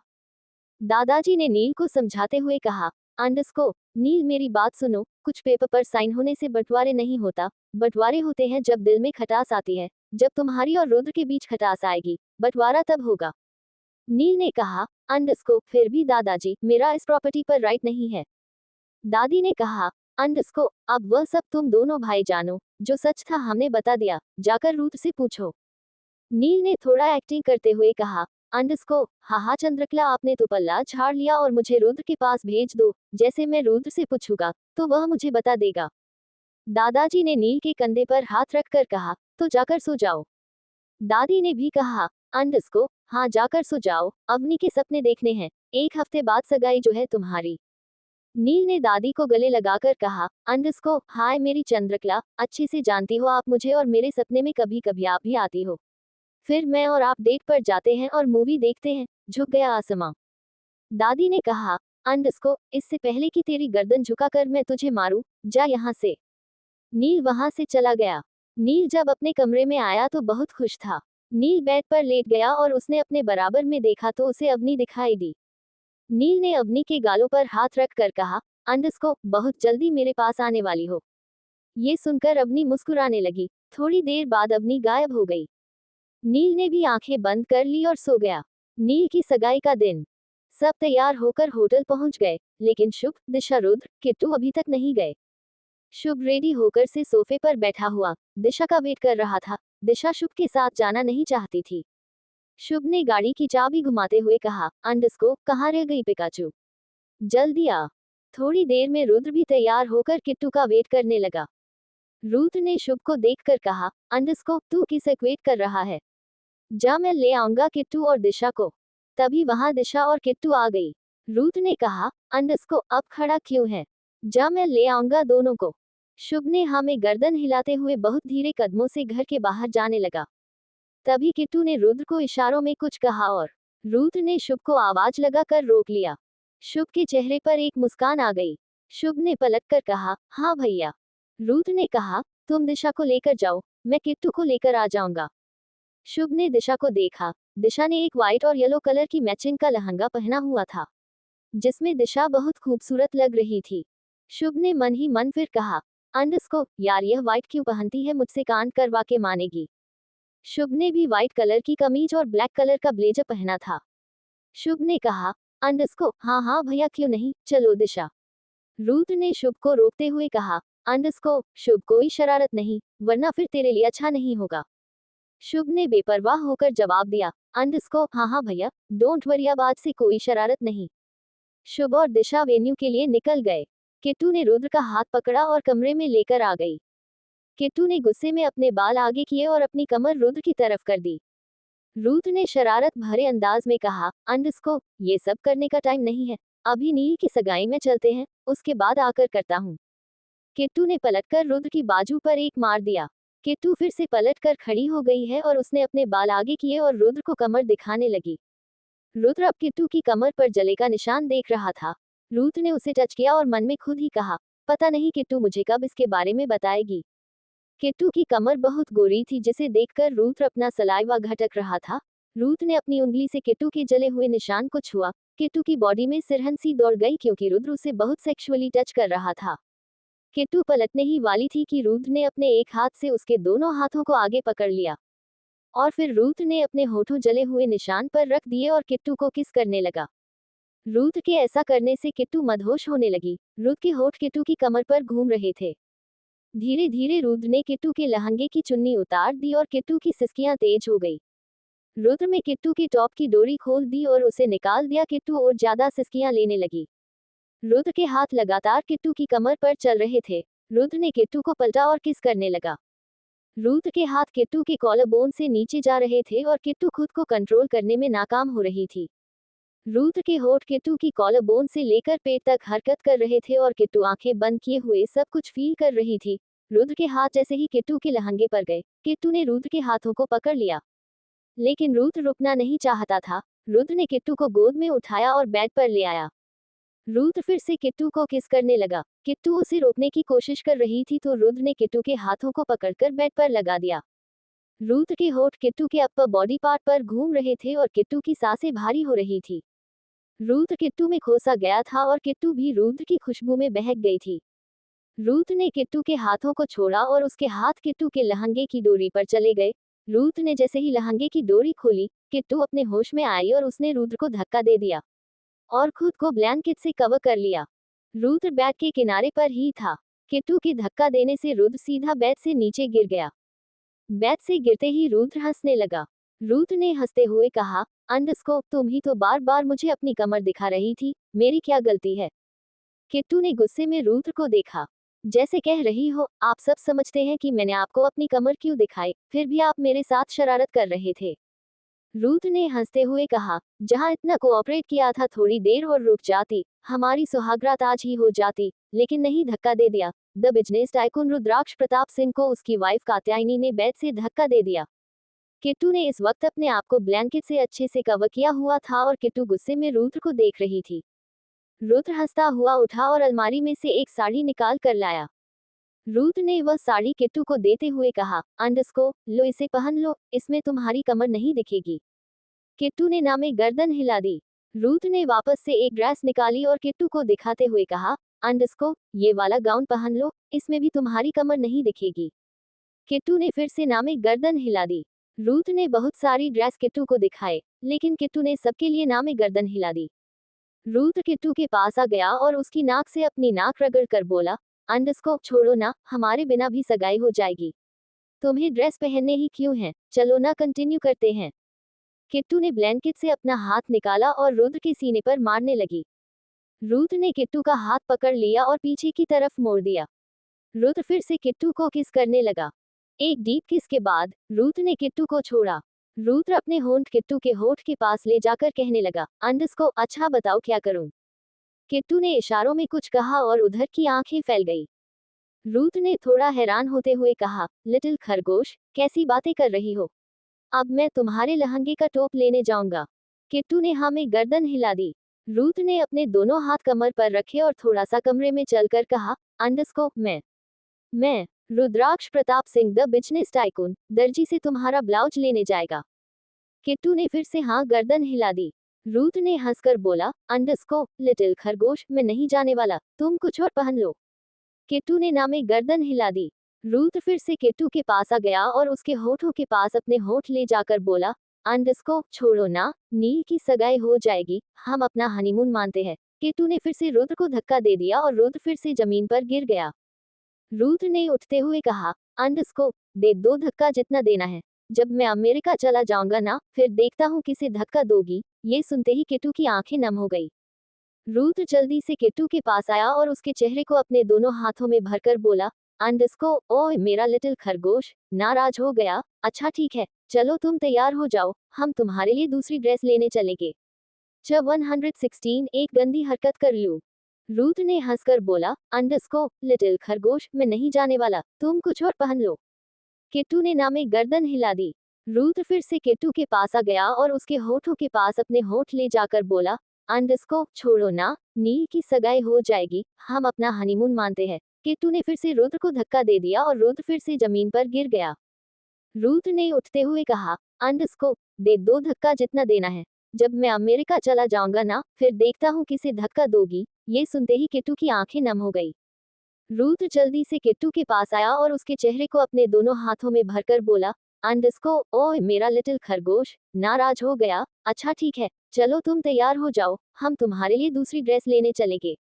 अब आगे। शुभ ड्राइव कर रहा था और दिशा विंडो से बाहर देख रही थी। दिशा तो पहले ही शुभ से डरती थी। जब से शुभ ने दिशा को किस किया था, दिशा ने बिल्कुल ही शुभ की तरफ देखना बंद कर दिया था। शुभ ने ड्राइव करते हुए कहा, अंडस्को, पिकाचू आज तो बहुत सोनी लग रही हो।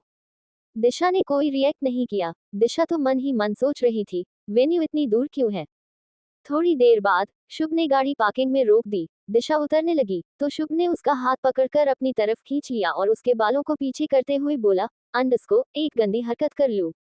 दिशा की तो ये सुनकर सांसें ही रुक गई। दिशा अपनी कलाई को धीरे धीरे घुमाने लगी, लेकिन शुभ ने दिशा का हाथ नहीं छोड़ा। शुभ ने दिशा के बालों को स्मेल करते हुए कहा, एक बार करने दो ना प्लीज। दिशा ने अपनी लड़खड़ाती हुई जुबान से कहा, जी जी, आपको डॉक्टर के पास जाना चाहिए, शायद आपके सिर में भी चोट लगी है। शुभ थोड़ा पीछे हुआ और हैरानी से दिशा को देखने लगा, जैसे पूछना चाहता हूँ सिर में चोट लगी है। दिशा में फिर से हकलाते हुए कहा, अंडस्को, जी हाँ, आप मुझे कल से पिकाचू कह रहे हैं। मेरा नाम पिकाचू नहीं दिशा है। शायद आप मेरा नाम भूल गए। शुभ अपनी गाड़ी की सीट पर थोड़ा सा पीछे हो गया और हंसकर बोला, अंडस्को, तुम्हें पता है पिकाचू कौन है? दिशा ने ना में गर्दन हिला दी। शुभ ने कहा, ये जो तुम्हारे हाथ में मोबाइल है ना, इससे सिर्फ सेल्फी नहीं लेते, सर्च भी करते हैं। गूगल पर सर्च करके देखो पिकाचू कौन है। दिशा ने गूगल पर सर्च किया। दिशा के मुंह से निकला, अंडस्को, ये तो बहुत क्यूट है। शुभ ने कहा, और तुम भी बहुत क्यूट हो, इसलिए मैं तुम्हें पिकाचू कहता हूँ। ये सुनकर दिशाओं के गाल शर्म से लाल हो गए और वह जल्दी से गाड़ी से उतरकर चली गई। शुभ दिशा को जाता हुआ देख रहा था। शुभ ने खुद से कहा, पिकाचू, आज तो मैं गंदी हरकत करके ही रहूंगा। किट्टू और रुद्र मॉल में थे। किट्टू ने एक ऑर्गेंजा सिल्क की लाइट ग्रीन की साड़ी पहनी हुई थी और रुद्र बैठकर उसकी प्लेट्स ठीक कर रहा था। सारा मॉल उन दोनों को ही देख रहा था। रुद्र ने कहा, लिटिल खरगोश, ऐसे करना है। हो गया देखो। किट्टू ने ना में गर्दन हिला दी। रुद्र ने फिर से किट्टू की साड़ी की फ्लैट्स ठीक की और फिर पूछा, ऐसे अब ठीक है? किट्टू ने हाँ में गर्दन हिला दी। रुद्र ने कहा, अब चले, दादी का कई बार कॉल आ चुका है। किट्टू ने हाँ में गर्दन हिला दी और रुद्र के थोड़ा सा पीछे पीछे चलने लगी। किट्टू थोड़ा सा ही चली कि लड़खड़ा गई। किट्टू गिरने ही वाली थी कि रुद्र ने उसे थाम लिया। रुद्र ने कहा, अंडस्को, कैसे चल रही हो? क्या हुआ है? किट्टू ने पैरों की तरफ इशारा किया। रुद्र पंजों के बल बैठ गया और उसने किट्टू की साड़ी को थोड़ा सा ऊपर करके देखा तो किट्टू की हिल टूट गई थी। रुद्र ने किट्टू को गोद में उठाया और एक फुटवेयर की शॉप पर आ गया। पूरा मॉल खड़ा होकर रुद्र और किट्टू को ही देख रहा था।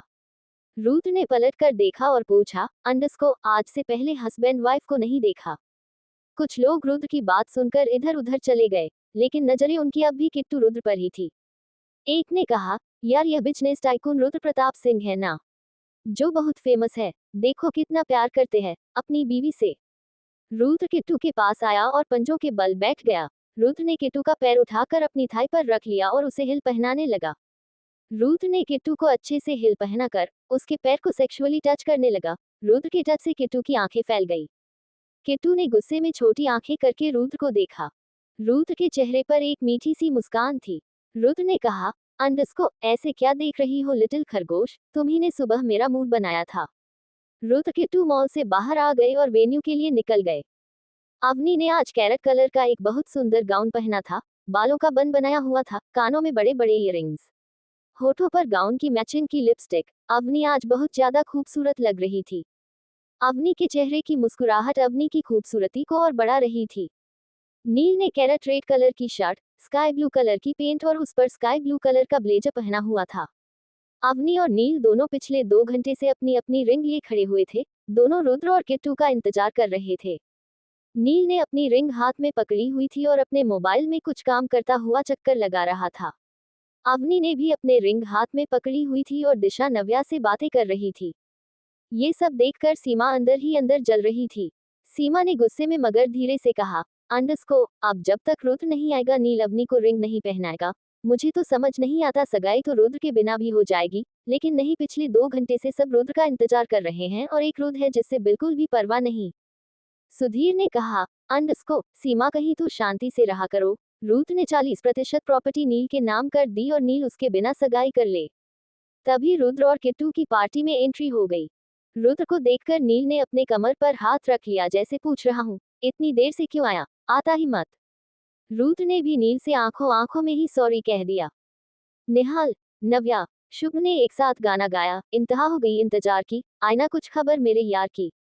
रुद्र ने कहा, अब आ गया ना, अब चलो मंगनी रस्म पूरी कर लेते हैं। नील ने अवनी को रिंग पहनाए, अवनी की आंखें नम हो गई। अवनी ने नील को रिंग पहनाए, अवनी ने नील के हाथ को पकड़ा, अपने गाल पर लगाकर उसकी हथेली को चूम लिया। नील के चेहरे पर एक मुस्कान आ गई। नील ने भी अवनी को गले लगाया और उसके बालों को चूम लिया। ये सब देखकर किट्टू को भी रुद्र पर बहुत प्यार आ रहा था। किट्टू ने भी रुद्र की बाजू पर सर रख लिया और उसे कसकर पकड़ लिया। रुद्र ने किट्टू के माथे पर किस करके कहा, आई लव यू लिटिल खरगोश, बहुत सारा लव यू। रुद्र ने एक आइस ब्लिंक कर दी। किट्टू के चेहरे पर एक मुस्कान आ गई। ये सब देखकर शुभ के आंखों में आंसू आ गए और वह अपने आंसू साफ करते हुए बोला, अंडस्को, मैं तो इमोशनल हो गया, तुम दोनों का प्यार देखकर आंसू रुक ही नहीं रहे हैं। शुभ दादी के पास आया और उनकी साड़ी से आंसू पूछते हुए बोला, अंडस्को, चंद्रकला, नील ने आपका दिल तोड़ दिया, अब आप मुगले आजम किसके साथ देखोगी। दादी ने शुभ का कान पकड़ते हुए कहा, तेरे साथ देखूंगी और किसके साथ देखूंगी। शुभ ने अपना कान छुड़ाते हुए कहा, अंडस्को, दादी अपने दिलीप कुमार के साथ देखो ना, मेरे साथ क्यों देखोगी। मैं तो अपनी पिकाचू के साथ गीता गोविंदम देखूंगा। शुभ ने डांस करना शुरू किया। दादी ने रेड कलर की बनारसी साड़ी पहनी हुई थी, इसीलिए शुभ ने दादी का साड़ी का पल्ला पकड़ा, डांस करने लगा। शुभ डांस तो कर रहा था, लेकिन उसकी नजरें बस दिशा पर टिकी हुई थी। ओ सूट तेरा लाल रंग दा परांदा तेरा जावे दंगड़ा दंगड़ा हो मिन्नता हजार करके करके मुंडा तेरा दिल मांगता हूँ। रुद्र ने भी किट्टू के गानों में गुनगुनाना शुरू किया और अपना किट्टू के कंधे से मारकर डांस करने लगा। रब्बा मेरे यार न नजर लग जावे, न होने वाले प्यार न नजर लग जावे, न रब्बा मेरे यार न नजर लग जावे न। अवनी और नव्या ने भी गाना गुनगुनाते हुए डांस करना शुरू किया। कंगन हाथों में डांस करे कंगना सजना, देसी रोमांस करे सजना। नील भी फॉर्म में आ गया और वह भी शुभ के पास जाकर गाना गुनगुनाने लगा, डांस करने लगा। हो तेरा काजल जो देखा दिल मचला, हो तीखे नैन वाले लगे तेरा ही रूप कंवर, हो फूल इधरिए। नील ने निहाल को इशारा किया और निहाल भी शुभ रुद्र के साथ डांस करने लगा। सूट तेरा लाल रंग दा परांदा तेरा सन्नू दंगड़ा दंगड़ा। शुभ बार बार दिशा के पास जाकर डांस कर रहा था, पर दिशा शर्म के मारे शुभ की तरह दिख ही नहीं रही थी। लेकिन तनु बार बार शुभ के पास डांस करने के लिए आ रही थी और शुभ तनु को देखकर इरिटेट हो रहा था। ओ मिंतान हजार करके करके हो मुंडा तेरा दिल मंगदा, सूट तेरा लाल रंग दा परांदा तेरा सन्नू दंगड़ा दंगड़ा। ओ मिंतान हजार करके करके हो मुंडा तेरा दिल मंगदा, नाचल मेरा तू हाथ पकड़ नच ले, ओ रख ले दिल मेरा आज अभी रख ले हूँ मैं तो मर गई, जादू कैसा कर गई तेरी मनमानिया, मैंने अंकिया ये तुझ पे ही राखिया मेरे दिल जानिया। सारे भाई मिलकर डांस कर रहे थे और किट्टू दिशा भी डांस कर रहे थे। सब बहुत खुश थे, जिसे देखकर दादा दादी की खुशी का ठिकाना नहीं था। नील ने दादा और दादी का हाथ पकड़ा और उन्हें भी डांस करने के लिए कहने लगा। दादा दादी ने भी थोड़ा डांस किया, सब बहुत खुश थे। सूट तेरा लाल रंग दा परांदा तेरा सन्नू दंगड़ा दंगड़ा। ओ मिंतान हजार करके करके हो मुंडा तेरा दिल मंगदा, सूट तेरा लाल रंग दा परांदा तेरा सन्नू दंगड़ा दंगड़ा। ओ मिंतान हजार करके करके हो मुंडा तेरा दिल मंगदा। सब डांस कर रहे थे और खुश थे, लेकिन रीता और तनु उन्हें डांस करता हुआ देख अंदर ही अंदर जल रहे थे। रीता ने तनु की ओर देखकर कहा, अंडस्को, 2 साल से कह रही हूँ, शुभ को पटा लो, अब तो नील की भी सगाई हो गई, शुभ ही बचा है, जितनी जल्दी हो सके शुभ को मना लो, तो 2 साल बाद तुम्हारी और शुभ की भी शादी कर देंगे। तनु ने गुस्से में कहा, तारांकन मोम में जितना भी उसके पास जाती हूँ, मुझसे दूर भाग जाता है, मैं क्या करूँ। वह मेरे पास ही नहीं आता। रीता ने कहा, अंडस्को, अक्ल नहीं है तुम्हारे अंदर, ये प्रताप खानदान है, एक बार किसी लड़की के साथ कुछ गलत कर दिया तो उस लड़की को अपने घर की बहू बना ही दे लेंगे। तुम शुभ के इतना नजदीक चली जाओ कि दादी मजबूर हो जाए तुम्हें अपने घर की बहू बनाने के लिए। गाना खत्म हो गया था। अब सब कपल डांस कर रहे थे। नव्या निहाल के साथ कपल डांस कर रही थी। निहाल ने नव्या से पूछा, तुमने मुझे मैसेज क्यों किया था? निहाल के सवाल का नव्या के पास जवाब नहीं था, क्योंकि नव्या खुद नहीं जानती थी उसने निहाल को मैसेज क्यों किया। नव्या ने कहा, वह आपके हाथ में चोट थी, मुझे लगा दर्द हो रहा होगा, इसीलिए पूछ लिया था। निहाल ने कहा, तो तुम्हें मेरे दर्द की परवाह है? नव्या के पास फिर कोई जवाब नहीं था, इसलिए उसने थोड़ी सी हाँ में गर्दन खिलाती।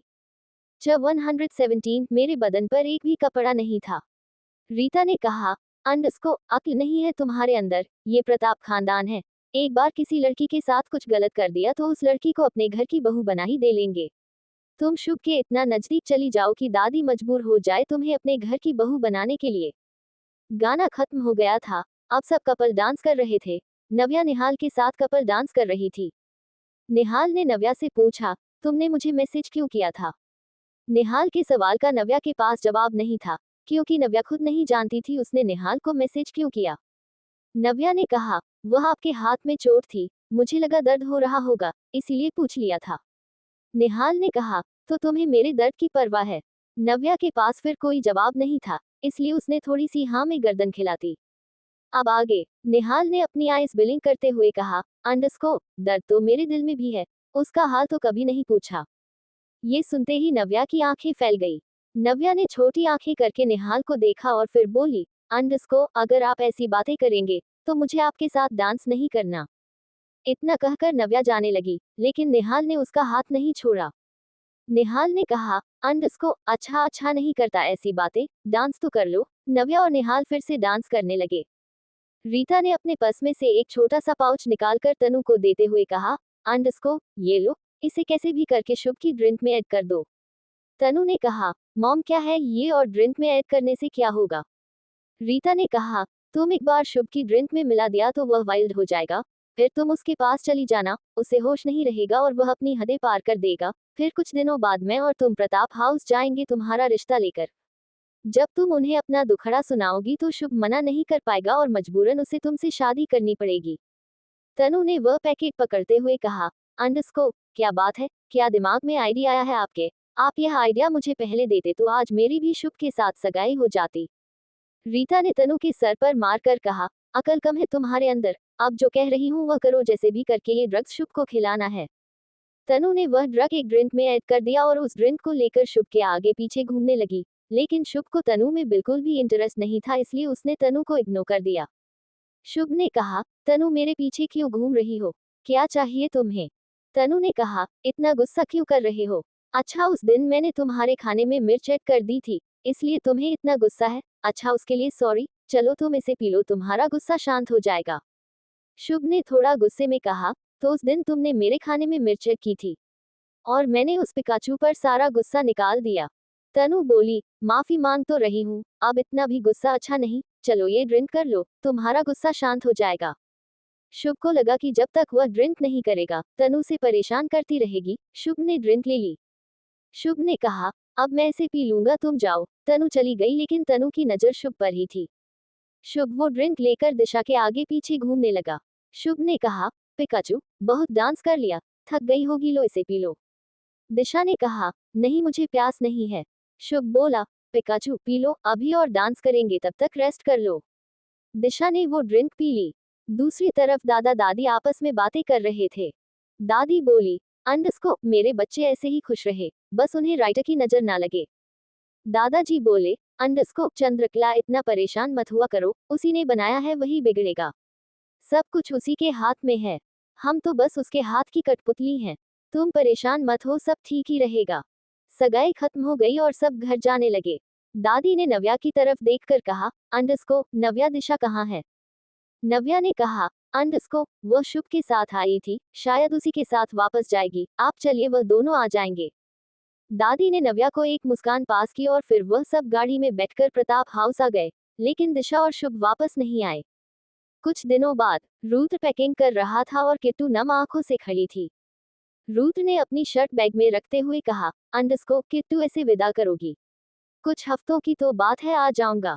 किट्टू लेकिन मुंह बनाए खड़ी थी। रुद्र अपनी पैकिंग कर रहा था, लेकिन उससे पैकिंग हो नहीं रही थी, फिर भी वह उल्टे सीधे तरीके से अपना सामान रख रहा था। किट्टू ने रुद्र को हटाया और रुद्र का सामान अच्छे से एडजस्ट करके रख दिया।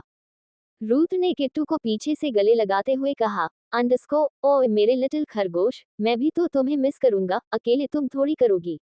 हम चैट करेंगे, फोन पर बात करेंगे, वीडियो कॉलिंग करेंगे। रुद्र ने किट्टू को थोड़ा सा घुमाया और उसके माथे पर किस करके बोला, अंडस्को प्लीज किट्टू, ऐसे मुंह बनाओगी तो मैं नहीं जा पाऊंगा। किट्टू ने रुद्र की तरफ देखकर एक मुस्कान पास कर दी। रुद्र ने किट्टू के होठों पर हल्का सा किस करके कहा, अंडस्को, आके तुम्हारा बर्थडे सेलिब्रेट करेंगे, एक ग्रैंड पार्टी होगी। अच्छा बताओ तुम्हारे लिए अमेरिका से क्या लाऊं? किट्टू ने इशारों में कहा, अंडस्को, आप आ जाए, कुछ नहीं चाहिए। रुद्र ने किट्टू के गालों पर किस करके कहा, अंडस्को, हाय मेरे लिटिल खरगोश, इतना प्यार करोगी तो जा ही नहीं पाऊंगा। थोड़ी देर में रुद्र हॉल में नीचे आ गया। रुद्र ने दादा दादी के पैर छुए। दादाजी ने कड़क की हुई आवाज में कहा, अंडस्को, रुद्राक्ष, जिस काम के लिए जा रहे हो वह पूरा करके ही आना, मुझे उम्मीद है कि तुम वह काम पूरा करोगे। दादी ने भी कहा, अंडस्को, मैं भगवान से प्रेयर करूंगी कि तुम जिस काम के लिए जा रहे हो वह पूरा करके ही आओ। नील ने मजाक करते हुए कहा, अच्छा मतलब सीक्रेट बातें हो रही हैं, मुझे नहीं पता ये अमेरिका क्यों जा रहा है, लेकिन आप दोनों को पता है कि यह क्यों जा रहा है। रुद्र ने कहा, ऐसा कुछ नहीं है। रुद्र ने शुभ की तरफ देखकर कहा, छोटे शेर, अगर कुछ गलत नहीं किया तो डरते नहीं है, इनफैक्ट प्रॉब्लम को फेस करते हैं। रुद्र ने फिर नव्या को देखकर कहा, अंडस्को, नव्या अपने दिल की सुनो, तुम्हारा दिल कभी तुमसे झूठ नहीं कहेगा। ऐसा कुछ मत करना कि तुम्हें बाद में पछताना पड़े। नव्या और शुभ दोनों ने हाँ में गर्दन हिला दी। नील ने कहा, अच्छा चलें। नील रुद्र को एयरपोर्ट छोड़ने के लिए जा रहा था। नील और रुद्र जा रहे थे और किट्टू उदास मन से उन्हें देख रही थी। नील और रुद्र गार्डन से होते हुए गाड़ी में बैठ गए। नील ने रुद्र को देखा और फिर किट्टू को। नील ने कहा, किट्टू को भी ले चल, एयरपोर्ट तक तेरे साथ टाइम स्पेंड कर लेगी। रुद्र ने कहा, अंडस्को, नहीं नील, वो रोएगी, मैं जा नहीं पाऊंगा। नील ने कहा, तो अभी कौन सा चुप है, देख आंखों में आंसू गिरने के लिए तैयार हैं। रुद्र ने किट्टू की तरफ देखा, वह सच में रोने को हो रही थी। रुद्र को थोड़ा गुस्सा आ गया और उसने नील की तरफ देखकर कहा, अंडस्को, तू और तेरा बच्चा दोनों मुझे परेशान करते हो। रुद्र गाड़ी से उतरा और उसने किट्टू की तरफ अपना हाथ बढ़ाया। किट्टू जल्दी से रुद्र के गले लग गई। रुद्र ने कहा, अंडस्को, किट्टू एयरपोर्ट चलो, लेकिन रोना मत। किट्टू ने हमें गर्दन हिला दी और रुद्र के साथ गाड़ी में पीछे बैठ गई। अगले ही पल गाड़ी एयरपोर्ट पर रुक गई। रुद्र किट्टू से बातें कर रहा था। रुद्र ने कहा, अंडस्को, किट्टू, जब मैं आऊंगा ऐसे ही मुस्कुराती हुई मिलना, ठीक है? थोड़ी देर में रुद्र की फ्लाइट अनाउंस हो गई। नील ने कहा, अंडस्को, रुद्र, तेरी फ्लाइट अनाउंस हो गई, जाओ। रुद्र ने नील का हाथ पकड़ा और एक साइड में ले जाकर कहा, अंडस्को, तू मुझसे पूछ रहा था ना कि मैं अमेरिका क्यों जा रहा हूँ, तो सुन। रुद्र ने जैसे जैसे नील को बताना शुरू किया, नील की आंखें बड़ी होने लगी। नील ने कहा, तू सच कह रहा है? रुद्र ने हाँ में गर्दन हिला दी। नील बोला, अंडस्को, तू टेंशन मत ले यार, हो जाएगा वह काम, यहाँ सब मैं संभाल लूंगा, तू जिस काम के लिए जा रहा है बस उस काम पर ध्यान लगा। रुद्र ने कहा, किट्टू को संभाल लेना, तुझ पर बहुत भरोसा करती है। नील ने हाँ में गर्दन हिला दी। रुद्र चला गया। किट्टू रुद्र को जाते हुए देख रही थी। जैसे ही किट्टू एयरपोर्ट से बाहर आई, फूट फूट कर रोने लगी। नील ने किट्टू को चुप करवाते हुए कहा, अंडस्को, बच्चा ऐसे रोऊंगी तो उसका मन नहीं लगेगा, जिस काम से गया है वह काम नहीं हो पाएगा, उसका ध्यान बार बार तुम पर जाएगा। नील किट्टू को चुप करवा कर प्रताप हाउस वापस ले आया। अशोक चौहान का विला। अशोक चौहान ने कहा, चिराग, रुद्र इस वक्त राजस्थान में नहीं है, इससे अच्छा मौका तुम्हें नहीं मिलेगा, नव्या को जैसे भी करके कन्विंस करो, शादी के लिए मजबूर कर दो उस लड़की को। एक बार शादी हो गई तो रुद्र की इज्जत के साथ खेलना बहुत आसान हो जाएगा। चिराग नव्या के साथ रेस्टोरेंट में बैठा था। चिराग ने नव्या का हाथ पकड़कर कहा, अंडस्को, देखो नव्या, एक बार शादी कर लेते हैं, फिर तुम्हारा भाई हमें एक्सेप्ट कर ही लेगा। नव्या ने कहा, देखो चिराग, जब तक भैया अमेरिका से नहीं आएंगे मैं शादी नहीं करूंगी, मैं भैया से खुद बात करूंगी, वह मान जाएंगे। चिराग को अब नव्या पर गुस्सा आने लगा। चिराग ने मन ही मन खुद से कहा, अंडस्को, मान क्यों नहीं रही, क्यों मुझे मजबूर कर रही हो कि मैं तुम्हारे साथ कुछ गलत कर दूं। चिराग ने कहा, प्लीज नव्या मान जाओ, एक बार शादी हो जाएगी तो तुम्हारे भाई के पास ऑप्शन ही नहीं बचेगा। नव्या ने कहा, मैं से छुपकर शादी नहीं करूंगी। मैंने सोचा था कि मेरी एक ग्रैंड वेडिंग होगी, लेकिन तुम तो ऐसे चुपचाप शादी कर रहे हो। चिराग ने कहा, अभी तुम ऐसे ही मान जाओ, जब तुम्हारे भाई के सामने सच्चाई आएगी तब हम बहुत बड़ा रिसेप्शन करेंगे, जैसा तुम चाहती हो वैसा ही। फाइनली चिराग के बहुत ज्यादा समझाने पर नव्या शादी के लिए तैयार हो गई। चिराग ने कहा, कल तुम मेरे होटल आ जाना, हम वही शादी करेंगे। नव्या ने हाँ में गर्दन हिला दी और चली गई। दिशा अपने कमरे में बैठी हुई बेहिसाब रोए जा रही थी। शुभ गेट पर खड़ा हुआ दिशा को देख रहा था। शुभ जैसे ही दिशा के पास आया, दिशा ने उसे पॉइंट करते हुए कहा, अंडरस्को, शुभ जी, बहुत हो गया, अब आप मेरे पास मत आइए। और अब आपको क्या चाहिए? आपने सब कुछ तो ले लिया, अब मेरे पास आपको देने के लिए कुछ भी नहीं है, कुछ भी नहीं। दिशा लगातार रोए जा रही थी और शुभ के दिल में दर्द हो रहा था। शुभ ने कहा, दिशा मेरी बात का यकीन करो, हमारे बीच कुछ नहीं हुआ। दिशा ने रोते हुए कहा, अंडरस्को, बहुत हो गया आपका, जब से इस घर में आई हूँ आप मुझे परेशान कर रहे हैं। सगाई वाली रात तो आपने हद ही कर दी। दिशा ने अपने आंसू पोंछते हुए कहा, अंडरस्को, अब मैं आपकी सारी बातें दादी को बता दूंगी, अब मैं और बर्दाश्त नहीं कर सकती। दिशा उठकर जाने लगी, तभी शुभ ने उसे पकड़कर दीवार से लगा दिया। शुभ ने लगभग चिल्लाते हुए कहा, अंडरस्को, दिमाग खराब है तुम्हारा? क्या बताओगी दादी को? क्या कहोगी दादी से? दिशा ने भी गुस्से में कहा, अंडरस्को, वही कहूंगी जो आपने मेरे साथ उस रात किया, जो आपको नहीं करना चाहिए था। शुभ ने दिशा को गुस्सा दिखाते हुए कहा, अंडरस्को, कितनी बार समझाऊं, मैंने कुछ नहीं किया, समझ में क्यों नहीं आता तुम्हारे? दिशा ने कहा, अंडरस्को, मैं कैसे मान लूं आपने कुछ नहीं किया? मेरे बदन पर एक भी कपड़ा नहीं था और आप कह रहे हैं कि आपने कुछ नहीं किया। शुभ ने कहा, अंडरस्को, मैं तुम्हें नहीं समझा सकता, पिछले कितने ही दिनों से मैं तुम्हें समझा रहा हूँ, लेकिन तुम समझ ही नहीं रही। तुम्हें दादी से कहना है ना, जाओ कह दो, लेकिन उससे पहले मुझे लैपटॉप के पैसे दे दो। जब 118 नील के बिना भी मर जाऊंगी। शुभ ने लगभग चिल्लाते हुए कहा, अंडरस्को, दिमाग खराब है तुम्हारा? क्या बताओगी दादी को? क्या कहोगी दादी से? दिशा ने भी गुस्से में कहा, अंडरस्को, वही कहूंगी जो आपने मेरे साथ उस रात किया, जो आपको नहीं करना चाहिए था। शुभ ने दिशा को गुस्सा दिखाते हुए कहा, अंडरस्को, कितनी बार समझाऊं, मैंने कुछ नहीं किया, समझ में क्यों नहीं आता तुम्हारे? दिशा ने कहा, अंडरस्को, मैं कैसे मान लूं आपने कुछ नहीं किया? मेरे बदन पर एक भी कपड़ा नहीं था और आप कह रहे हैं कि आपने कुछ नहीं किया। शुभ ने कहा, अंडरस्को, मैं तुम्हें नहीं समझा सकता, पिछले कितने ही दिनों से मैं तुम्हें समझा रहा हूँ, लेकिन तुम समझ ही नहीं रही। तुम्हें दादी से कहना है ना, जाओ कह दो, लेकिन उससे पहले मुझे लैपटॉप के पैसे दे दो। अब आगे। शुभ गुस्सा होकर दिशा के कमरे से चला गया और दिशा वहीं बैठकर रोने लगी। सब डिनर कर रहे थे, लेकिन सबके चेहरे उतरे हुए थे। दादी ने नील की तरफ देखकर इशारों में पूछा, इन सबको क्या हुआ है? सबके मुंह क्यों उतरे हुए हैं? नील ने दादी के कान में कहा, शायद मेरे साथ साथ सबको अवनी की याद आ रही है। दादी ने गुस्से में नील की तरफ देखा, जैसे कह रही हो, तुझे अपनी के अलावा और कुछ नहीं सूझता। नील ने सबके उतरे हुए चेहरे देखे और खड़ा होकर कहा, अंडरस्को, देखो, किसी को भी परेशान होने की जरूरत नहीं है, उदास होने की बिल्कुल जरूरत नहीं है। बहुत जल्दी अवनी मेरे पास आएगी, मतलब हम सबके पास आएगी। चलो आज हम सब बाहर खाना खाएंगे, ये भिंडी या तो दादा दादी को ही खाने दो। नील सबको लेकर बाहर चला गया। थोड़ी देर बाद सब रेस्टोरेंट में बैठे हुए अपनी अपनी पसंद का खाना खा रहे थे, लेकिन फिर भी सब कहीं ना कहीं उदास थे। नव्या डिसाइड नहीं कर पा रही थी कि वह चिराग से शादी करे या नहीं।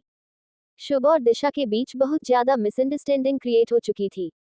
किट्टू को रुद्र की याद आ रही थी, क्योंकि एक हफ्ता हो गया था रुद्र ने किट्टू को कॉल नहीं किया और किट्टू कॉल करती तो रुद्र रिसीव नहीं करता। सबने मिलकर डिनर किया, उसके बाद सब गाड़ी के पास आ गए। शुभ सबके लिए आइसक्रीम लेकर आया और सब पार्किंग में खड़े होकर आइसक्रीम खाने लगे। कोई किसी से बात नहीं कर रहा था। नील को सबकी फिक्र हो रही थी। दिशा आइसक्रीम खा रही थी तो थोड़ी उसके होठों के कॉर्नर पर लग गई। शुभ ने उसे साफ करने के लिए अपना हाथ बढ़ाया तो दिशा ने मुंह फेर लिया और जाकर नील के पास खड़ी हो गई। शुभ ने मन ही मन कहा, कैसे मनाऊं तुम्हें पिकाचू? मैं सच कह रहा हूं, कुछ नहीं हुआ। अगर उस रात में तुम्हारे साथ नहीं होता तो तुम पता नहीं क्या कर लेती। तुम्हें शांत करने के लिए वह सब किया था। नील ने कहा, अंडरस्को, यार अब तो तुम्हारी पसंद का खाना भी खिला दिया, आइसक्रीम भी खा रहे हो, अब क्यों सबके मुंह लटके हुए हैं? अवनी आ जाएगी, मैं कह रहा हूं ना। किट्टू ने गुस्से में नील को देखा, जैसे कह रही हो, बस आपको अपनी अवनी की पड़ी है, मेरे रुद्र का क्या? नील ने हंसते हुए कहा, हाँ हाँ बच्चा, तेरा रुद्र भी आ जाएगा। सब बातें कर रहे थे, तभी एक बुलेट नील की कार पर आकर लगी। नील ने जल्दी से किट्टू और निव्या को अपने सीने से लगाया और बैठ गया। शुभ भी दिशा को लेकर बैठ गया। बुलेट की वजह से शीशे का कांच टूट गया और वह कांच नील के बाजू में चुभ गया। नील की बाजू से खून आने लगा। नव्या ने पैनिक होकर कर कहा, अंडरस्को भैया, आपके बाजू से खून आ रहा है। नील ने कहा, ज्यादा खून नहीं है नव्या, यहाँ से निकलना जरूरी है। शुभ जैसे भी करके दिशा को लेकर गाड़ी में बैठो। पांचों बचते बचाते गाड़ी में बैठ गए और प्रताप हाउस आ गए। जिया नील की बैंडेज चेंज कर रही थी। जिया ने धीरे से कहा ताकि कोई सुन न ले, अंडरस्को बैंडेज क्यों करवा रहा है? अपनी अवनी को बुला ले, 2-4 किस कर देगी तो वैसे ही ठीक हो जाएगा। खुद ने तो सगाई भी कर ली, मेरी लव स्टोरी वही की वही अटकी हुई है। नील ने भी धीरे से कहा, अंडरस्को आय हाय, जय की याद आ रही है, जिया को जय से सगाई करनी है। जिया ने जानबूझकर नील की चोट को दबाते हुए कहा, अंडरस्को तू कुछ ज्यादा नहीं बोलता, मुझे नहीं पता, मुझे भी जैसे सगाई करनी है, डिसाइड करके बता दियो कब करवाएगा। तभी वहां अवनी आ गई। अवनी ने आते ही नील को गले लगा लिया। अवनी ने नम आंखों से पूछा, नीले सब कैसे हुआ? नील ने अवनी को चुप कराते हुए कहा, सबको पता है रुद्र यहाँ नहीं है, अटैक तो होंगे ही। बाजू पर हल्का सा कांच लगा है और कुछ नहीं, तुम टेंशन मत लो। अवनी के साथ सुधीर, सीमा भी आए थे। सीमा ये सब देखकर अंदर ही अंदर जल रही थी। सीमा ने खुद से कहा, अंडरस्को आए दिन तो इन दोनों भाइयों पर अटैक होते हैं, मैं अपनी अवनी की शादी नील से नहीं करूंगी। अगर नील को कुछ हो गया तो मेरी बेटी तो जवानी में ही विधवा हो जाएगी। सीमा ने गुस्से में अवनी का हाथ पकड़ा और सोफे से उठाते हुए कहा, माफ करना आंटी, मैं अपनी अवनी की शादी नील से नहीं करूंगी। ये सुनकर सब हैरान हो गए। अवनी ने अपना हाथ झटकते हुए कहा, अंडरस्को आप क्या कह रही हैं? मैं नील के अलावा किसी और से शादी नहीं करूंगी। सीमा ने अवनी को देखकर गुस्से में कहा, अंडरस्को इसके साथ रहोगी तो मर जाओगी, आए दिन तो इस घर के बच्चों पर अटैक होते रहते हैं।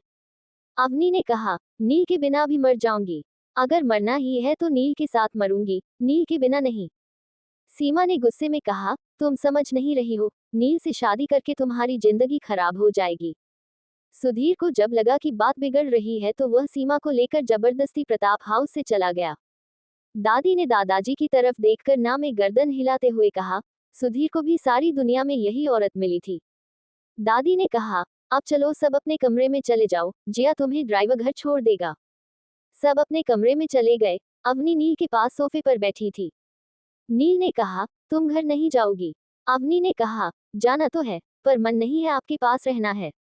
नील ने अपनी होठ अवनी की गर्दन पर रगड़ते हुए कहा, अंडरस्को तो चलो ना, मेरे कमरे में छोटा सा प्यारा सा छुटकू सा हनीमून मना लेते हैं। अवनी ने हंसते हुए कहा, हाथ में चोट है आपके? नील बोला, हाथ में चोट है, होठों पर नहीं। अवनी के गाल शर्म से लाल हो गए। अवनी ने नील को धक्का देते हुए कहा, अंडरस्को मैं जा रही हूँ और अपना ध्यान रखना। इतना कहकर अवनी वहां से चली गई। सब नाश्ता कर रहे थे। तभी दादाजी ने कहा, चंद्रकला अवनी के लिए गहने नहीं खरीदने, जाओ शॉपिंग करो, शादी की डेट भी फिक्स हो जाएगी। दादी ने कहा, जो ड्रामे सीमा करके गई है, आपको लगता है कि वह मान जाएगी?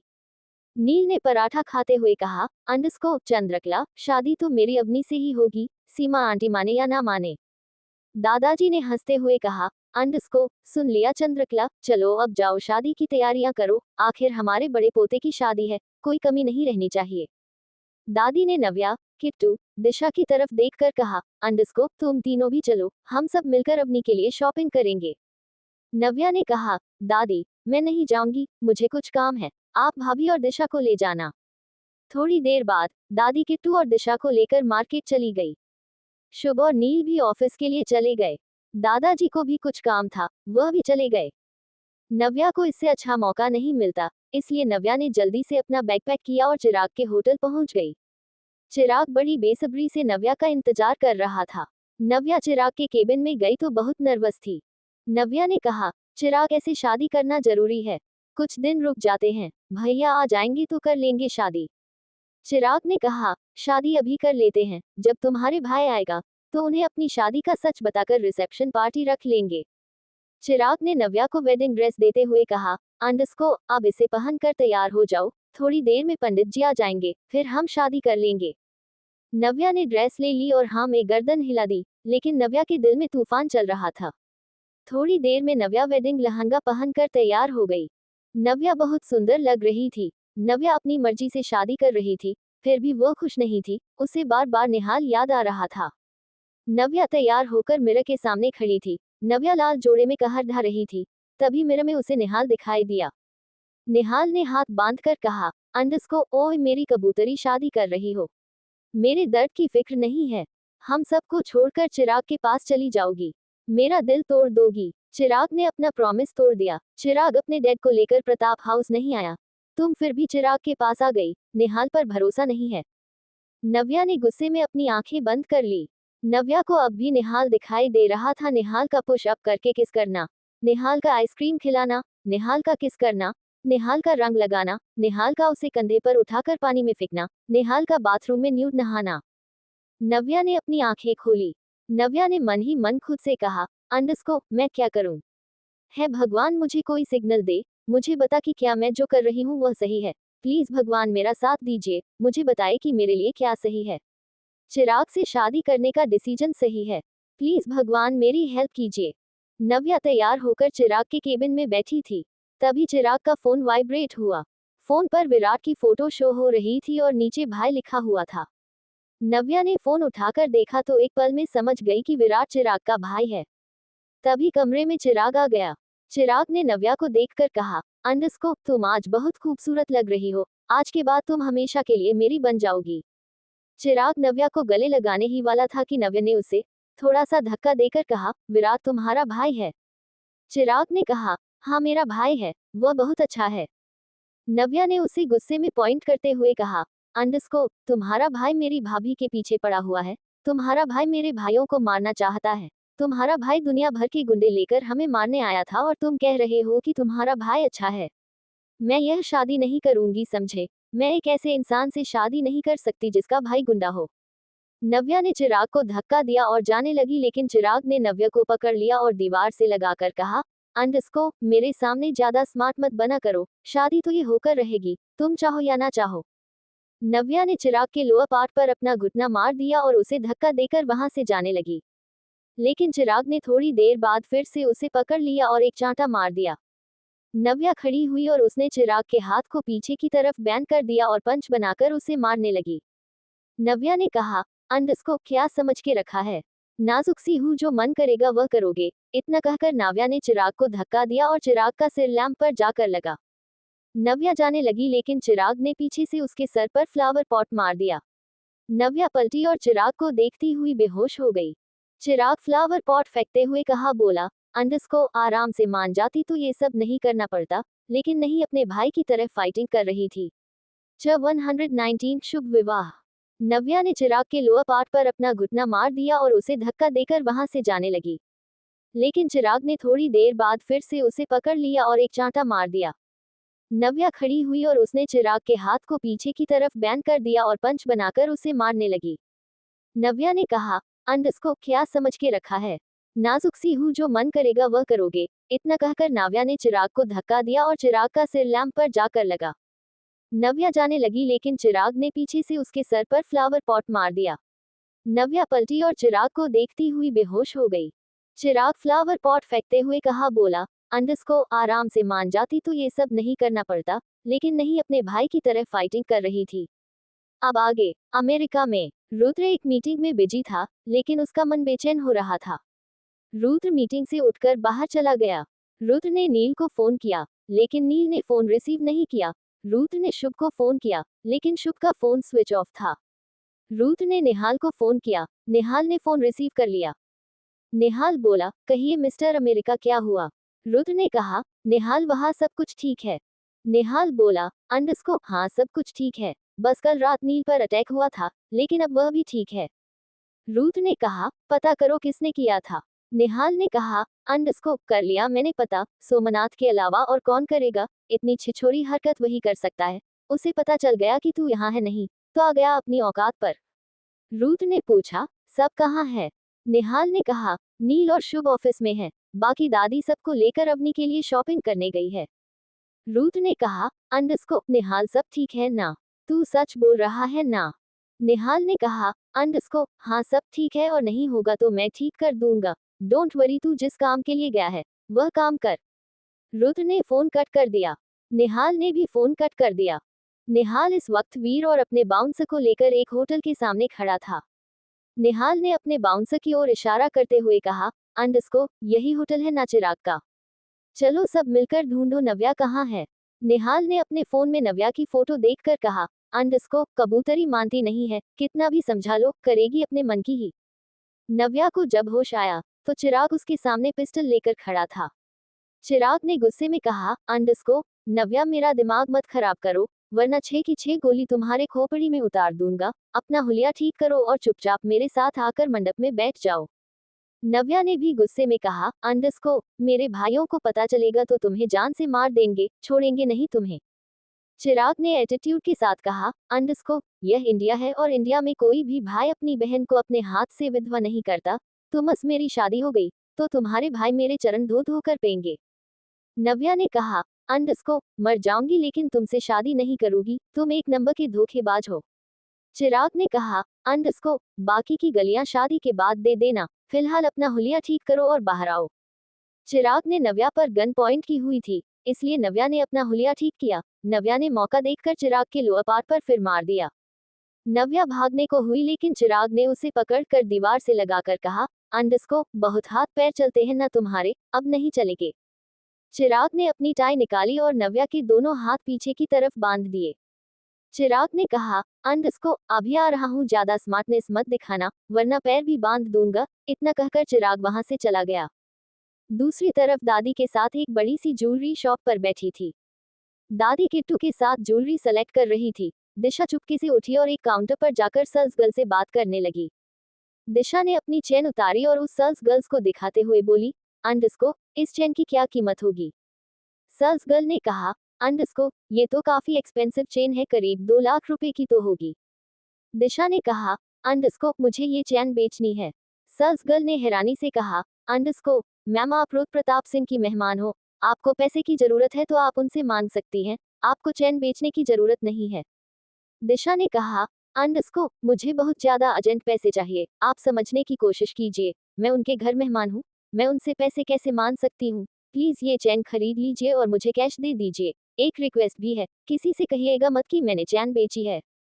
सेल्स गर्ल ने एक नजर दादी को देखा और फिर कहा, अंडस्को, देखो एक बार और सोच लो, आप सच में चैन बेचना चाहती हैं? दिशा ने हाँ में गर्दन हिला दी। सेल्स गर्ल ने चैन रख ली और दिशा को 2 लाख रुपए एनोलॉप में डालकर दे दिए। दिशा ने लिफाफा लेकर अपने पर्स में रख लिया और मन ही मन खुद से बोली, अंडस्को, आज शुभ जी के लैपटॉप के पैसे दे दूंगी, फिर वह मुझे कभी परेशान नहीं करेंगे। दूसरी तरफ निहाल के सारे बाउंसर होटल में नव्या को ढूंढ रहे थे। वीर निहाल के पास आकर बोला, अंडस्को, सर, जब आपको पहले से ही पता था कि वह यहाँ आएगी तो उसे आने ही मत देते। अगर नव्या मैम को कुछ हो गया तो हम रूट सर को क्या जवाब देंगे? दादी तो मार मार कर कुत्ता बना देगी और इस बार तो दादू हंटर से मारेंगे। दादू बिल्कुल तरस नहीं खाएंगे। निहाल ने कहा, अंडस्को, वीर, कुछ नहीं होगा, नव्या का सच जानना जरूरी था, नहीं तो वह हमेशा चिराग को अच्छा ही समझती। ढूंढो, वह इसी होटल में है। थोड़ी देर बाद केबिन का गेट खुला और चिराग अंदर आया। चिराग ने अपने चेहरे पर एक मास्क लगाया हुआ था। नव्या ने गुस्से में कहा, अंडस्को, मेरे हाथ खोल दो वरना मेरे भाई को पता चल गया तो तुम्हें जान से मार देंगे। चिराग ने गुस्से में कहा, अंडस्को, जब यहाँ आई थी तब नहीं सोचा था तुम्हारे भाई मुझे जान से मार देंगे, तब तो फुदक कर आ गई। नव्या ने गुस्से में कहा, अंडस्को, निहाल जी ने मुझे कई बार समझाया कि तुम अच्छे आदमी नहीं हो, मैंने उनकी बात नहीं मानी। निहाल जी को पता चलेगा तो तुम्हें जान से मार देंगे। चिराग एकदम नव्या के पास आ गया और उसके बालों को पीछे करते हुए बोला, अंडस्को, निहाल मेरा कुछ नहीं बिगाड़ सकता, कुछ भी नहीं, मैं आज ही तुमसे शादी करूंगा और कोई कुछ नहीं कर पाएगा। निहाल जी की बात नहीं मानी, अब भुगतो। नव्या ने गुस्से में कहा, अंडस्को, नील भाई को पता चलेगा तो तुम्हारी लाश भी नहीं मिलेगी। चिराग ने नव्या के बालों को स्मेल करते हुए कहा, अंडस्को, हाँ, नील तो मार देगा, इस बात पर तो मैं तुम्हारे साथ एग्री करता हूँ। नील को पता चलेगा कि मैंने तुमसे शादी कर ली, वह तो मुझे मार ही देगा। नव्या ने फिर से अपना घुटना बयान किया और चिराग के लोअर पार्ट पर मारने लगी, लेकिन चिराग ने उसका घुटना वही पकड़ लिया। चिराग ने कहा, इतने हाथ पैर नहीं चलाते, समझी? चुपचाप मेरे साथ नीचे चलो, हम आज ही शादी करेंगे। नव्या ने कहा, अंडस्को, चिराग, मैं तुमसे शादी नहीं करना चाहती, देख लेना, अगर तुमने मेरे साथ जबरदस्ती की तो सुहागरात वाले दिन ही तुम्हारे दूध में जहर मिला दूंगी। नव्या की बात पर चिराग को हंसी आ गई और वह कहने लगा, अंडस्को पहले नीचे चलो, शादी तो कर लो, सुहागरात की पड़ी है, मुझसे भी 2 कदम आगे की सोचती हो। चिराग नव्या को जबरदस्ती खींचता हुआ नीचे हॉल में ले आया। चिराग का होटल इस वक्त पूरा खाली था, बस वहां चिराग के ही बाउंसर थे। चिराग ने जबरदस्ती नव्या को मंडप में बैठाते हुए कहा, अंडस्को चुपचाप बैठो, हिलना मत। चिराग ने पंडित जी से कहा, पंडित जी मंत्रों का उच्चारण कीजिए। पंडित जी ने पूछा, अंडस्को बेटा तुमने अपने मुंह पर मास्क क्यों लगाया हुआ है? चिराग ने कहा, पंडित जी आप ही लगा लीजिए, कोरोना पूरी तरीके से ठीक नहीं हुआ। पंडित ने कहा, अंडस्को फिर तो बेटा दुल्हन के मुंह पर भी लगा दो। चिराग ने कहा, अंडस्को इसके मुंह पर तो टेप लगानी पड़ेगी, हाथ पैर के साथ साथ जुबान भी पूरी चलती है इसकी। नव्या ने चिल्लाते हुए कहा, पंडित जी ये शादी मेरी मर्जी से नहीं हो रही, यह मुझे जबरदस्ती कर रहा है। चिराग ने अपनी जेब से बंदूक निकाली और पंडित जी को पॉइंट करते हुए कहा, अंडस्को मंत्र पढ़ो पंडित जी, इसकी बात मत सुनो, पता नहीं खुद को क्या समझती है। पंडित जी ने मंत्रों का उच्चारण किया। थोड़ी देर बाद पंडित जी ने कहा, दूल्हा दुल्हन फेरों के लिए खड़े हो जाए। चिराग तो उठ गया, लेकिन नव्या जैसे थी वैसे ही बैठी रही। चिराग ने गुस्से में नव्या की बाजू पकड़कर उठाया और बोला, अंडस्को ज्यादा स्मार्टनेस मत दिखाओ, वरना तुम भी मरोगी और निहाल भी मरेगा। पंडित ने डरते हुए कहा, अंडस्को आपके पास तो पटका है ही नहीं, गठबंधन कैसे होगा? चिराग ने नव्या का दुपट्टा लिया और अपने हाथ पर 2 बार लपेट कर कहा, अंडस्को हो गया गठबंधन, अग्नि को साक्षी मानकर वचन देता हूँ, मैं जिंदगी भर इस लड़की का दामन नहीं छोड़ूंगा, इसके अलावा किसी और को अपनी जिंदगी में नहीं आने दूंगा। लड़की को इतना प्यार दूंगा अपने परिवार को भूल जाएगी, इसकी जिंदगी खुशियों से भर दूंगा। नव्या ने गुस्से में अपना हाथ झटकते हुए कहा, अंडस्को आप ज्यादा शरीफ बनने की जरूरत नहीं है, तुम्हारी असलियत मेरे सामने आ गई है, अब ऐसी बातें करके तुम मेरा दिल नहीं जीत सकते। चिराग ने एक बार नव्या को देखा और फिर पंडित जी को कहा, अंडस्को फेरों की विधि शुरू कीजिए। पंडित जी ने मंत्र पढ़ने शुरू किए और चिराग ने नव्या की बाजू पकड़कर फेरे लेने शुरू किए। नव्या के हाथ अभी पीछे बंधे हुए थे। नव्या लगातार कहे जा रही थी, छोड़ दो चिराग, छोड़ दो, नहीं तो पछताओगे मुझसे शादी करके, कहीं के नहीं रहोगे, मैं खुद तुम्हें जान से मार दूंगी। 4 फेरे पूरे हो चुके थे। 5वें फेरे पर कुछ बाउंसर ने चिराग पर अटैक कर दिया। चिराग ने नव्या की बाजू पकड़ी और फेरे लेते हुए उनको मारने लगा। चिराग फेरे ले रहा था, उसने अपने एक हाथ से पास ही रखे कलश को उठा लिया। जो भी बाउंसर चिराग को मारने के लिए आता, चिराग उस कलश से उसके सिर पर वार कर देता। एक बाउंसर ने नव्या की दूसरी बाजू पकड़ ली। चिराग ने जलती हुई कुंड से एक लकड़ी निकाली और उस बाउंसर को मार दिया। चिराग गुस्से में चिल्लाया, अंडस्को हिम्मत कैसे हुई मेरी बीवी को हाथ लगाने की? फाइट करते हुए 3 फेरे भी पूरे हो गए। चिराग और नव्या की शादी हो गई। पंडित जी ने कहा, अंडस्को यजमान अब सिंदूर और मंगलसूत्र पहना दीजिए। चिराग ने सिंदूर की तरफ देखा तो नव्या ने नम आंखों से कहा, अंडस्को चिराग मत करो, प्लीज मत करो, मेरी तुम्हारी दोनों की जिंदगी खराब हो जाएगी, ऐसा मत करो। लेकिन चिराग तो सुन ही नहीं रहा था। चिराग थाली में से मुट्ठी भर सिंदूर उठाया और नव्या की मांग में भर दिया। नव्या की आंखें नम हो गई। नव्या अब रोने लगी। पंडित जी ने कहा, मंगलसूत्र पहना दीजिए। चिराग बोला, पंडित जी मंगलसूत्र तो नहीं है। चिराग ने अपने गले में से एक चैन निकालकर पंडित जी को दिखाते हुए कहा, अंडस्को ये पहना दो। पंडित जी ने हाँ में गर्दन हिला दी। चिराग ने चैन जिस पर डबल एन बना हुआ था, नव्या को पहना दी। थोड़ी देर बाद पंडित जी ने कहा, अंडस्को विवाह संपन्न हुआ, बड़ों का आशीर्वाद ले लो। तभी वहां निहाल के सारे बाउंसर आ गए, जिनके साथ वीर भी था। नव्या ने वीर की तरफ देखकर चिल्लाते हुए कहा, वीर भैया देखो चिराग ने मेरे साथ क्या किया है। वीर ने कहा, अंडस्को रिलैक्स मैम, चिराग नहीं निहाल सर है। 120 अब तो तुम मुझे छोड़ ही नहीं सकती। चिराग थाली में से मुट्ठी भर सिंदूर उठाया और नव्या की मांग में भर दिया। नव्या की आंखें नम हो गई। नव्या अब रोने लगी। पंडित जी ने कहा, मंगलसूत्र पहना दीजिए। चिराग बोला, पंडित जी मंगलसूत्र तो नहीं है। चिराग ने अपने गले में से एक चैन निकालकर पंडित जी को दिखाते हुए कहा, अंडस्को ये पहना दो। पंडित जी ने हाँ में गर्दन हिला दी। चिराग ने चैन जिस पर डबल एन बना हुआ था, नव्या को पहना दी। थोड़ी देर बाद पंडित जी ने कहा, अंडस्को विवाह संपन्न हुआ, बड़ों का आशीर्वाद ले लो। तभी वहां निहाल के सारे बाउंसर आ गए, जिनके साथ वीर भी था। नव्या ने वीर की तरफ देखकर चिल्लाते हुए कहा, वीर भैया, देखो चिराग ने मेरे साथ क्या किया है। वीर ने कहा, रिलैक्स मैम, चिराग नहीं, निहाल सर है। अब आगे। नव्या ने चिराग की तरफ देखा। निहाल ने अपनी नजर इधर उधर कर ली। नव्या को अब और ज्यादा गुस्सा आ गया और उसने चिल्लाते हुए कहा, मास्क उतारो अपना।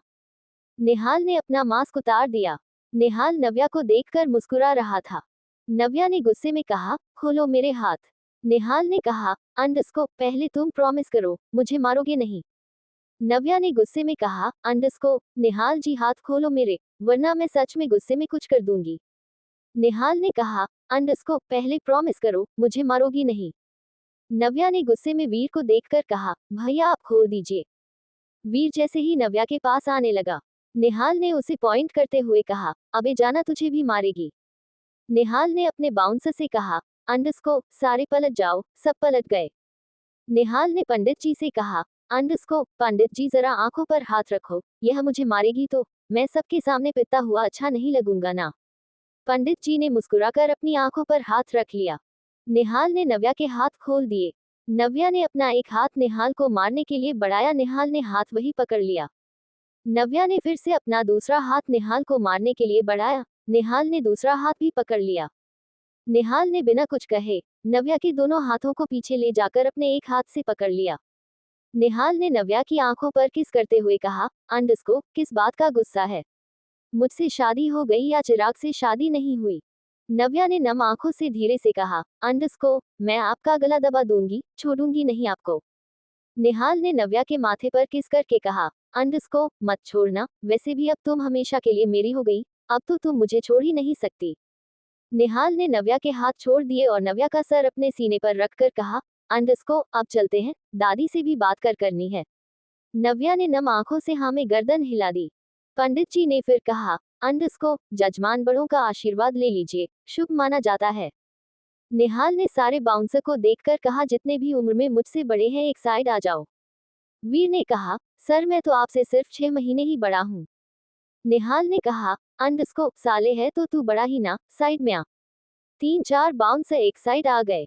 निहाल ने उन बाउंसर को देखकर कहा, सच में तुम लोग मुझसे बड़े हो ना? बाकी कोई बचा तो नहीं है जो मुझसे बड़ा हो? बचे हुए बाउंसर ने कहा, सर हम आपसे 1 या 2 ही महीने बड़े हैं। निहाल ने पिस्तौल से अपना सर खुजाते हुए कहा, यानी तुम सारे बड़े हो ना, साइड में आओ। 1-2 महीने भी बड़े हो तो बड़ा ही माना जाता है। निहाल ने फिर पंडित जी से कहा, पंडित जी फिलहाल तो यही बड़े हैं, इन्हीं के पैर छू लेता हूँ। निहाल ने नव्या का हाथ पकड़ा और सबसे पहले दोनों ने पंडित जी के पैर छुए। पंडित जी ने कहा, सदा खुश रहो, ईश्वर तुम्हारी जोड़ी पार उतारे। नव्या और निहाल ने फिर एक एक करके सारे बाउंसर्स के पैर छुए। बाउंसर में से किसी को भी आशीर्वाद देना आता नहीं था, इसलिए जो पंडित ने कहा, उन सब ने भी पंडित जी की बात रिपीट कर दी, सदा खुश रहो, ईश्वर तुम्हारी जोड़ी पार उतारे। निहाल ने आशीर्वाद लेकर कहा, सालो, अगर मेरी जोड़ी पार नहीं उतरी तो एक एक को पकड़कर मारूंगा। आए बड़े, पंडित जी की बात रिपीट कर रहे हैं। वीर खुद में ही बड़बड़ाया, एक तो गन पॉइंट पर आशीर्वाद ले रहे हैं, ऊपर से धमकी भी दे रहे हैं। निहाल ने नव्या का हाथ पकड़ा और होटल से बाहर जाते हुए एक बाउंसर को लात मारकर कहा, साले, तेरा चिराग सर बाथरूम में बंधा हुआ है, जा जाकर हाथ खोल दे उसके, वरना तुम लोगों की क्लास ले लेगा। निहाल ड्राइव कर रहा था और नव्या उसके पास बैठी थी। दोनों के बीच में कोई बात नहीं हुई। निहाल ने नव्या को छेड़ते हुए कहा, कबूतरी अभी से नखरे। नव्या ने थोड़ा टेंशन में कहा, आप दादी दादाजी से कहेंगे क्या? निहाल बोला, पता नहीं, इतना तो नहीं सोचा, उस वक्त जो सही लगा वह मैंने कर दिया। ये तो सोचा ही नहीं दादा दादी को फेस कैसे करूंगा। नव्या ने कहा, तो सोचे, लेकर तो जा रहे हैं आप मुझे। नव्या की बात सुनकर निहाल ने गाड़ी यू टर्न ले ली। नव्या ने हैरान होते हुए पूछा, अब हम कहाँ जा रहे हैं? निहाल ने कहा, मेरे फार्म हाउस, घर तुम्हें लेकर नहीं जा सकता क्योंकि वहाँ डैड और अवनी है। तुम वहाँ अपने कपड़े चेंज कर लेना, फिर प्रताप हाउस चली जाना। 1-2 दिन में मौका देखकर दादा दादी से बात कर लेंगे। नव्या ने कहा, अभी बात करने में क्या प्रॉब्लम है? अभी कर लो, बाद में कोई प्रॉब्लम क्रिएट हो गई तो। निहाल ने झटके से गाड़ी रोक दी और थोड़ा गुस्से में कहा, मेरे अंदर हिम्मत नहीं है दादाजी का हंटर खाने की। अभी मैं इतना लड़कर आया हूँ, इसके बाद भी मैं दादी से जाकर पिटूं, यार ये सही है, पहले पीट कर आओ, फिर घर जाकर पीटो। तो मैं तो नहीं पीटने वाला, तुम बात करोगी तो चलो तुम्हें घर लेकर चलता हूँ। नव्या ने अपना सर पकड़ कर कहा, अंडस्को अगर आप इतना डरते हैं तो अपनी शादी क्यों की? निहाल ने कहा, अंडस्को वाह, एक तो मैंने तुम्हें उस चिराग से बचाया, तुम्हारी शादी निहाल जैसे बिजनेस टाइकून से कराई, ढूंढने से भी मेरे जैसा लड़का नहीं मिलता, ऊपर से तुम मुझे ही डरपोक बता रही हो। नव्या ने कहा, तो अब क्या सोचा है आपने? निहाल ने कहा, अंडस्को सोच रहा हूँ पहले सुहागरात मना लूं, उसके बाद दादा दादी से बात करूं। ये सुनकर नव्या के गाल शर्म से लाल हो गए। नव्या ने अपना चेहरा विंडो की तरफ कर लिया। निहाल के फेस पर भी एक मुस्कान आ गई। निहाल ने गाड़ी स्टार्ट की और अपने फार्म हाउस आ गया। नव्या ने वेडिंग ड्रेस चेंज कर ली थी और एक पिंक कलर का कुर्ता और ब्लैक कलर की जीन्स पहन ली। नव्या जैसे कि रूम से बाहर जाने को हुई, निहाल ने उसका हाथ पकड़कर दीवार से लगा दिया। निहाल ने कहा, अंडस्को कहाँ जा रही हो? पतिदेव तो यहाँ है। निहाल इस वक्त नव्या के काफी करीब था। नव्या शर्म के मारे निहाल की तरफ देख ही नहीं रही थी। निहाल धीरे धीरे नव्या की होठों की तरफ बढ़ रहा था। नव्या ने निहाल को रोकते हुए कहा, अंडस्को पहले दादा दादी से बात कर लीजिए। निहाल ने नव्या के गाल पर अपने होठ रब करते हुए कहा, अंडस्को दादा दादी से भी बात करूंगा, फिलहाल थोड़ी सी सुहागरात तो मना लूं। इतना कहकर निहाल ने नव्या के होठों पर अपने होठ रख और उसे किस करने लगा। नव्या अब चाहकर भी निहाल को खुद से दूर नहीं कर पा रही थी। एक डीप किस करने के बाद निहाल ने नव्या को गोद में उठा लिया और बेड पर लेटा दिया। नव्या ने अपनी आंखें बंद कर ली। निहाल नव्या को किस करता हुआ उसके गले तक आ गया। नव्या को इस वक्त बहुत ज्यादा कंफर्टेबल फील हो रहा था, लेकिन वह चाहकर भी निहाल को रोक नहीं रही थी। निहाल ने नव्या की कुर्ती का एक बटन खोल दिया। नव्या ने और ज्यादा कसकर आंखें बंद कर ली। निहाल ने नव्या के फ्रंट बॉडी पर हाथ फिराना शुरू किया। नव्या से बर्दाश्त नहीं हो रहा था। वो झटके से उठी और उसने निहाल को कसकर गले लगाकर कहा, अंडस्को निहाल जी, अभी मैं इन सब के लिए रेडी नहीं हूँ। निहाल नव्या की घबराहट समझ रहा था, क्योंकि नव्या को दादा दादी के रिएक्शन का डर था। निहाल ने नव्या के बालों पर हाथ फेरते हुए कहा, अंडस्को इट्स ओके, हम पहले दादा दादी से बात करेंगे। निहाल ने नव्या के बालों को चुनते हुए कहा, अंडस्को जितना टाइम चाहिए ले लो, कोई प्रॉब्लम नहीं है, अब घर चले। नव्या ने हाँ में गर्दन हिला दी, लेकिन नव्या अब भी निहाल की तरफ देख नहीं रही थी। निहाल आगे आगे चल रहा था और नव्या निहाल के पीछे पीछे। निहाल थोड़ा सा पलटा तो नव्या का सिर निहाल के सीने में जा लगा। नव्या ने एक नजर निहाल को देखा, फिर अपनी नजरें नीचे कर ली। निहाल ने नव्या को कमर से पकड़ा और घुमा दिया। निहाल ने नव्या के नाक से नाक रगड़ कर कहा, अंडस्को ओ मेरी कबूतरी, इतना शर्माओगी तो मुझसे कंट्रोल नहीं होगा। नव्या के चेहरे पर शर्म के साथ साथ एक मुस्कान आ गई। नव्या ने निहाल को कसकर गले लगा लिया। थोड़ी देर बाद दोनों प्रताप हाउस के लिए निकल गए। दूसरी तरफ दादी शॉपिंग करके घर आ गई थी। दादी ने अवनी और किट्टू के लिए बहुत सारे गहने खरीदे थे। किट्टू अपने कमरे में थी और रुद्र को कॉल कर रही थी, लेकिन आज फिर रुद्र ने किट्टू का कॉल रिसीव नहीं किया। किट्टू को अब धीरे धीरे गुस्सा आने लगा। दिशा भी अपने कमरे में बैठी हुई पैसों के एनवलप को देख रही थी। दिशा ने मन ही मन खुद से कहा, अंडस्को आज जब शुभ जी घर आएंगे तो उन्हें पैसे दे दूंगी, फिर वह मुझे कभी ब्लैकमेल नहीं करेंगे और ना ही मुझे परेशान करेंगे। अमेरिका में रुद्र एक बड़े से घर के बाहर खड़ा था। रुद्र ने अपना फोन निकाला और धनराज अंकल को कॉल किया। धनराज अंकल ने फोन उठाकर कहा, अंडस्को रुद्र कहो कैसी रही मीटिंग? रुद्र ने कहा, अंडस्को अंकल मीटिंग बिल्कुल ठीक थी, आप मुझे अनीता माँ के घर का एड्रेस दीजिए। धनराज अंकल ने कहा, अंडस्को रुद्र संजय अनीता से 31 साल पहले मिला था।